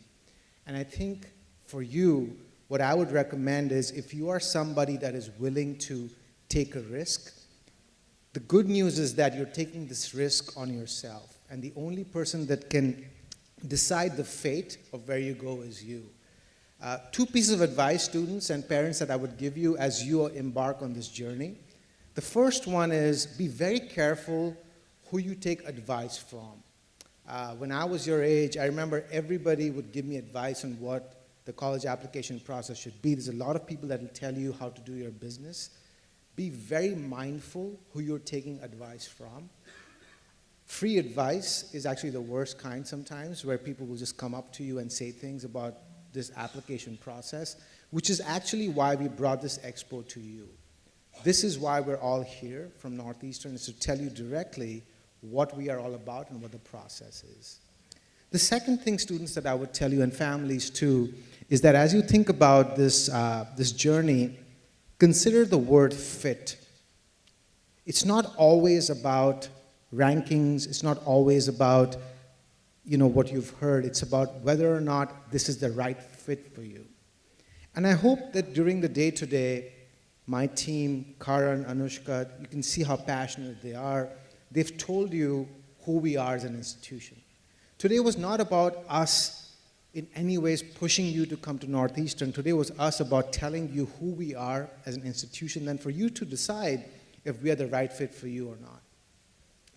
And Northeastern is an institution that is unlike any other institution in the world.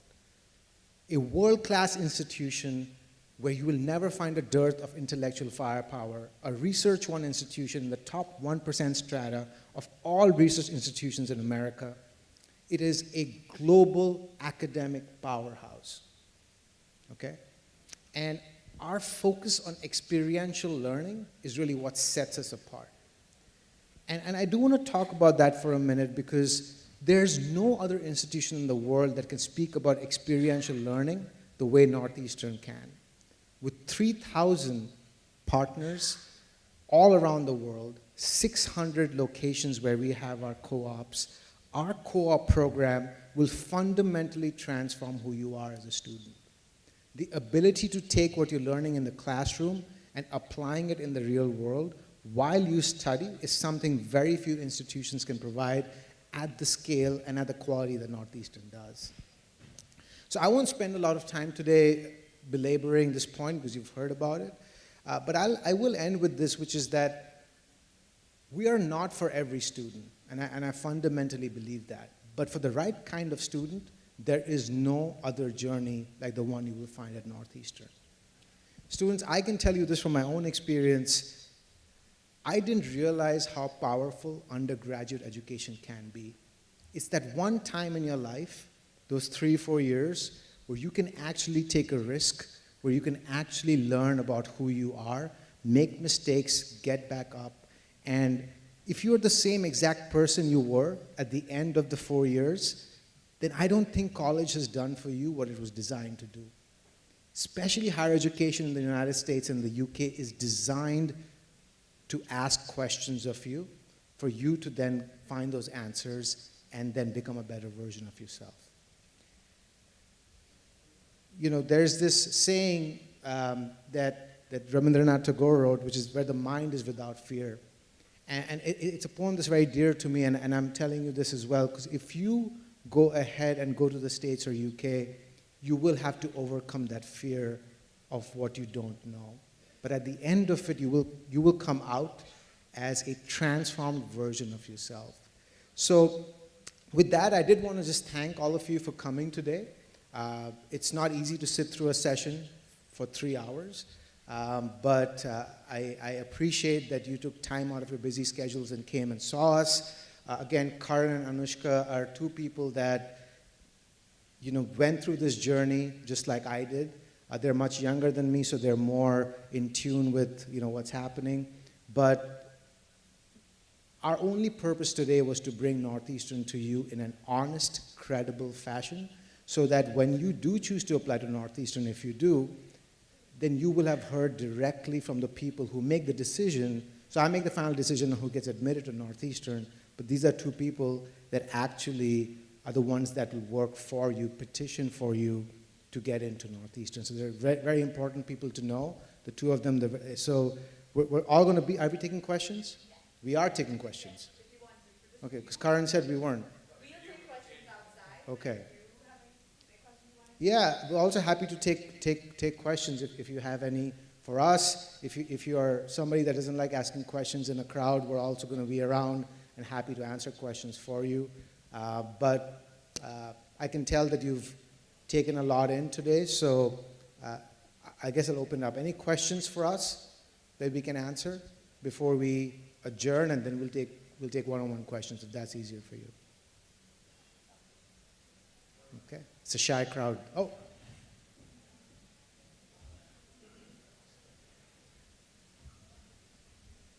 Karan, come up. Oh, yeah. Come up. You're in charge. Northeastern was not in our list, actually. I'm glad I came today because you presented all the options in a very beautiful way. Okay, the question is, my kid is a little academically challenged. So how can I get into Northeastern? Like, is there any support program or any affiliate colleges that he can go to? Or are you open to giving him a chance? I don't know, whatever ways. Again, I think we'll be happy to talk to you in person as well, so we can get specifics about your case. But the question is, the word challenge can mean many different things. I also think that we put a lot of pressure on 17, 18-year-olds today to be superstars and rock stars. It's okay to have made some mistakes and learn from those mistakes. So I think what we look at Northeastern is we want to make sure, though, that they can succeed academically. Because the worst thing we can do is admit somebody and then they not succeed. So I think from a case-by-case basis, we'd be happy to talk to you. We have a range of students that come to Northeastern. Obviously, it's a very competitive institution with a lot of academic pedigree. So we want to make sure that our students that come to Northeastern succeed. But that doesn't mean that we don't have a minimum SAT score or a minimum GPA. It really depends on a case-by-case. It's a holistic process. So why don't we talk to you about your specific situation? But for us at Northeastern, we do believe that to be a great institution, you have to have students that come from all walks of life. And again, students, just as a reminder, it's okay to not be perfect. We're not seeking perfection. What we're seeking are students who have grit, students who can do the work, and who can succeed at Northeastern. It's a good question, by the way. What is the minimum SAT score? I don't think you heard my last piece. That's okay, I'll repeat myself. We don't have a minimum SAT, but that's a good question. So we do have ranges. So depending on which campus you applied to,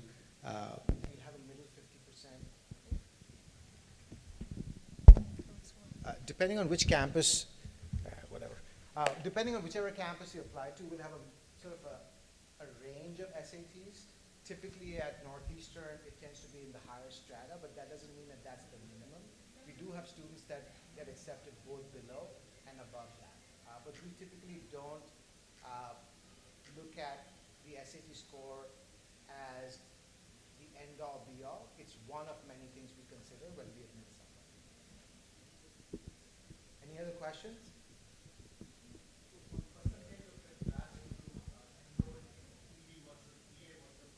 Very good question. We are a big early decision school. What that means is that a little more than 50% of our class that starts is admitted early decision. The reason for that is if we have a qualified group of students that have applied early decision, that have said that we are their first choice, we want to give them the first benefit of the admission spot that we have. So we're actually one of the top 5 in the nation for the percent of students that we accept early decision, and it's a little bit more than 50%.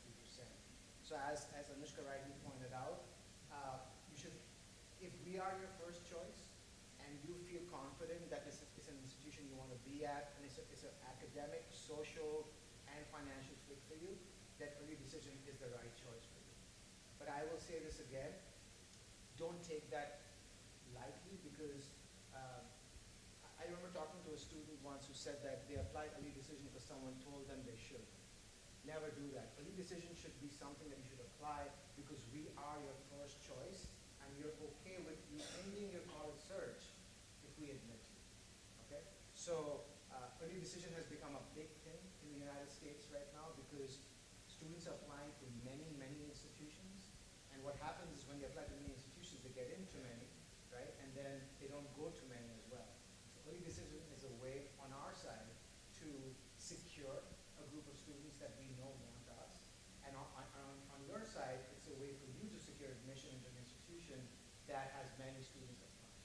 So long answer, but I think it's a very relevant question because different institutions have different policies, but we're very transparent that we admit about more than 50% of our class students.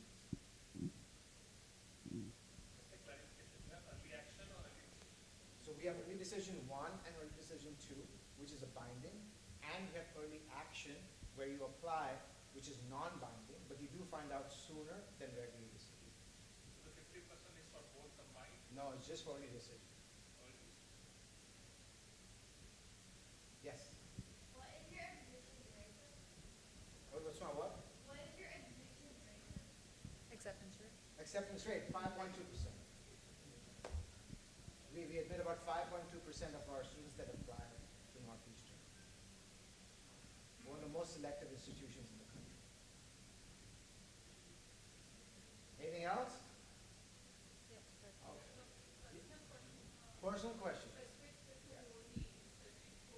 Yeah.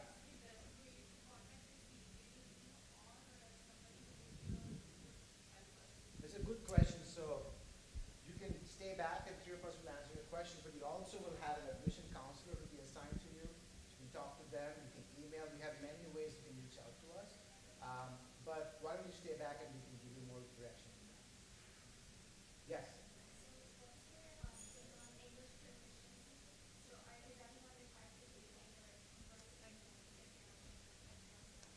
Sure. So English proficiency is not based on citizenship. It's on every individual student's proficiency with the language. There's a lot of ways that you can meet our English proficiency requirements. If English is your first language and the language spoken at home, that typically means that you don't need to prove anything further after that. If you've spent 4 years of high school in a predominantly English-speaking learning environment, then you're able to submit a waiver to be waived of that requirement. And then some students will submit English language testing through IELTS, Duolingo, TOEFL, and things like that as well. So it's not based on citizenship, it's on your individual circumstance, and questions in the application will lead you to show how you need to prove that proficiency. And I'll be honest, I think most students in India that come from backgrounds So English proficiency is something that I would typically tell students that come from good Indian education schools to not worry about. Again, I think Anushka is absolutely right. I remember taking the TOEFL when I was your age, and it was probably the easiest test I took in my life. I wish all my tests after that were like that, but I wouldn't worry about that. So I think she's absolutely right. It's sort of case by case, and if somebody's taken a certain level of proficiency, we can waive that. But of all the things to worry, I wouldn't worry too much about TOEFL or English proficiency, especially for Indian students. Any other questions? Yes.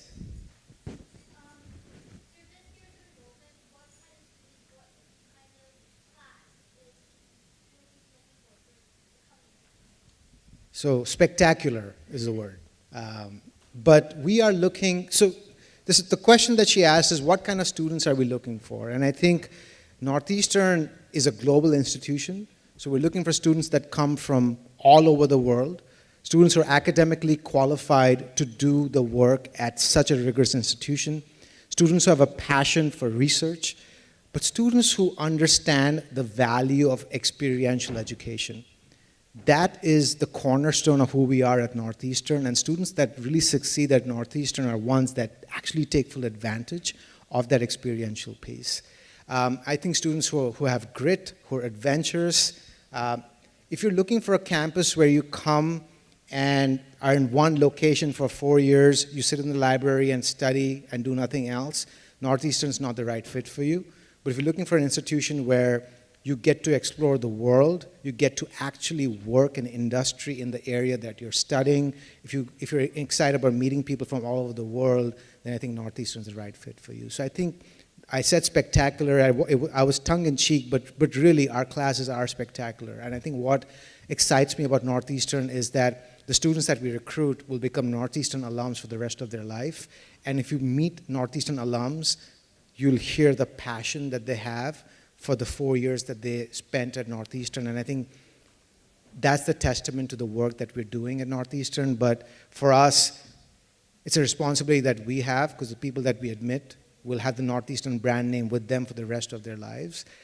So we really are very, very careful about who we admit to Northeastern. And that's why I think we have such a holistic review process that picks out, in my opinion, some of the best and brightest students from a sea of applicants.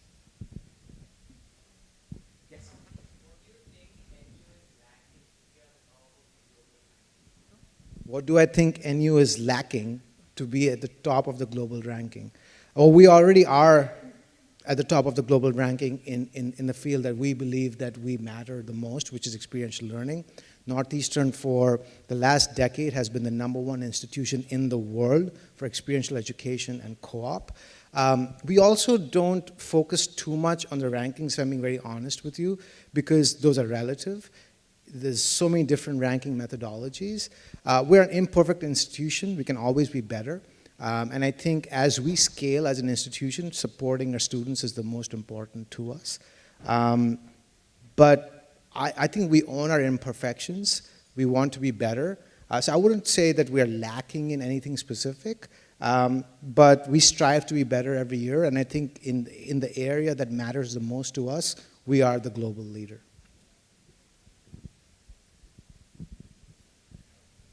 Anything else? All right, this went from a shy crowd to about 12 questions. So that's great. All right, thank you everyone for coming this morning. Thank you for spending time with us. Again, Karan, Anushka, and I will be here. They are far better at answering questions and specifics than I am, but I'm also happy to answer any questions.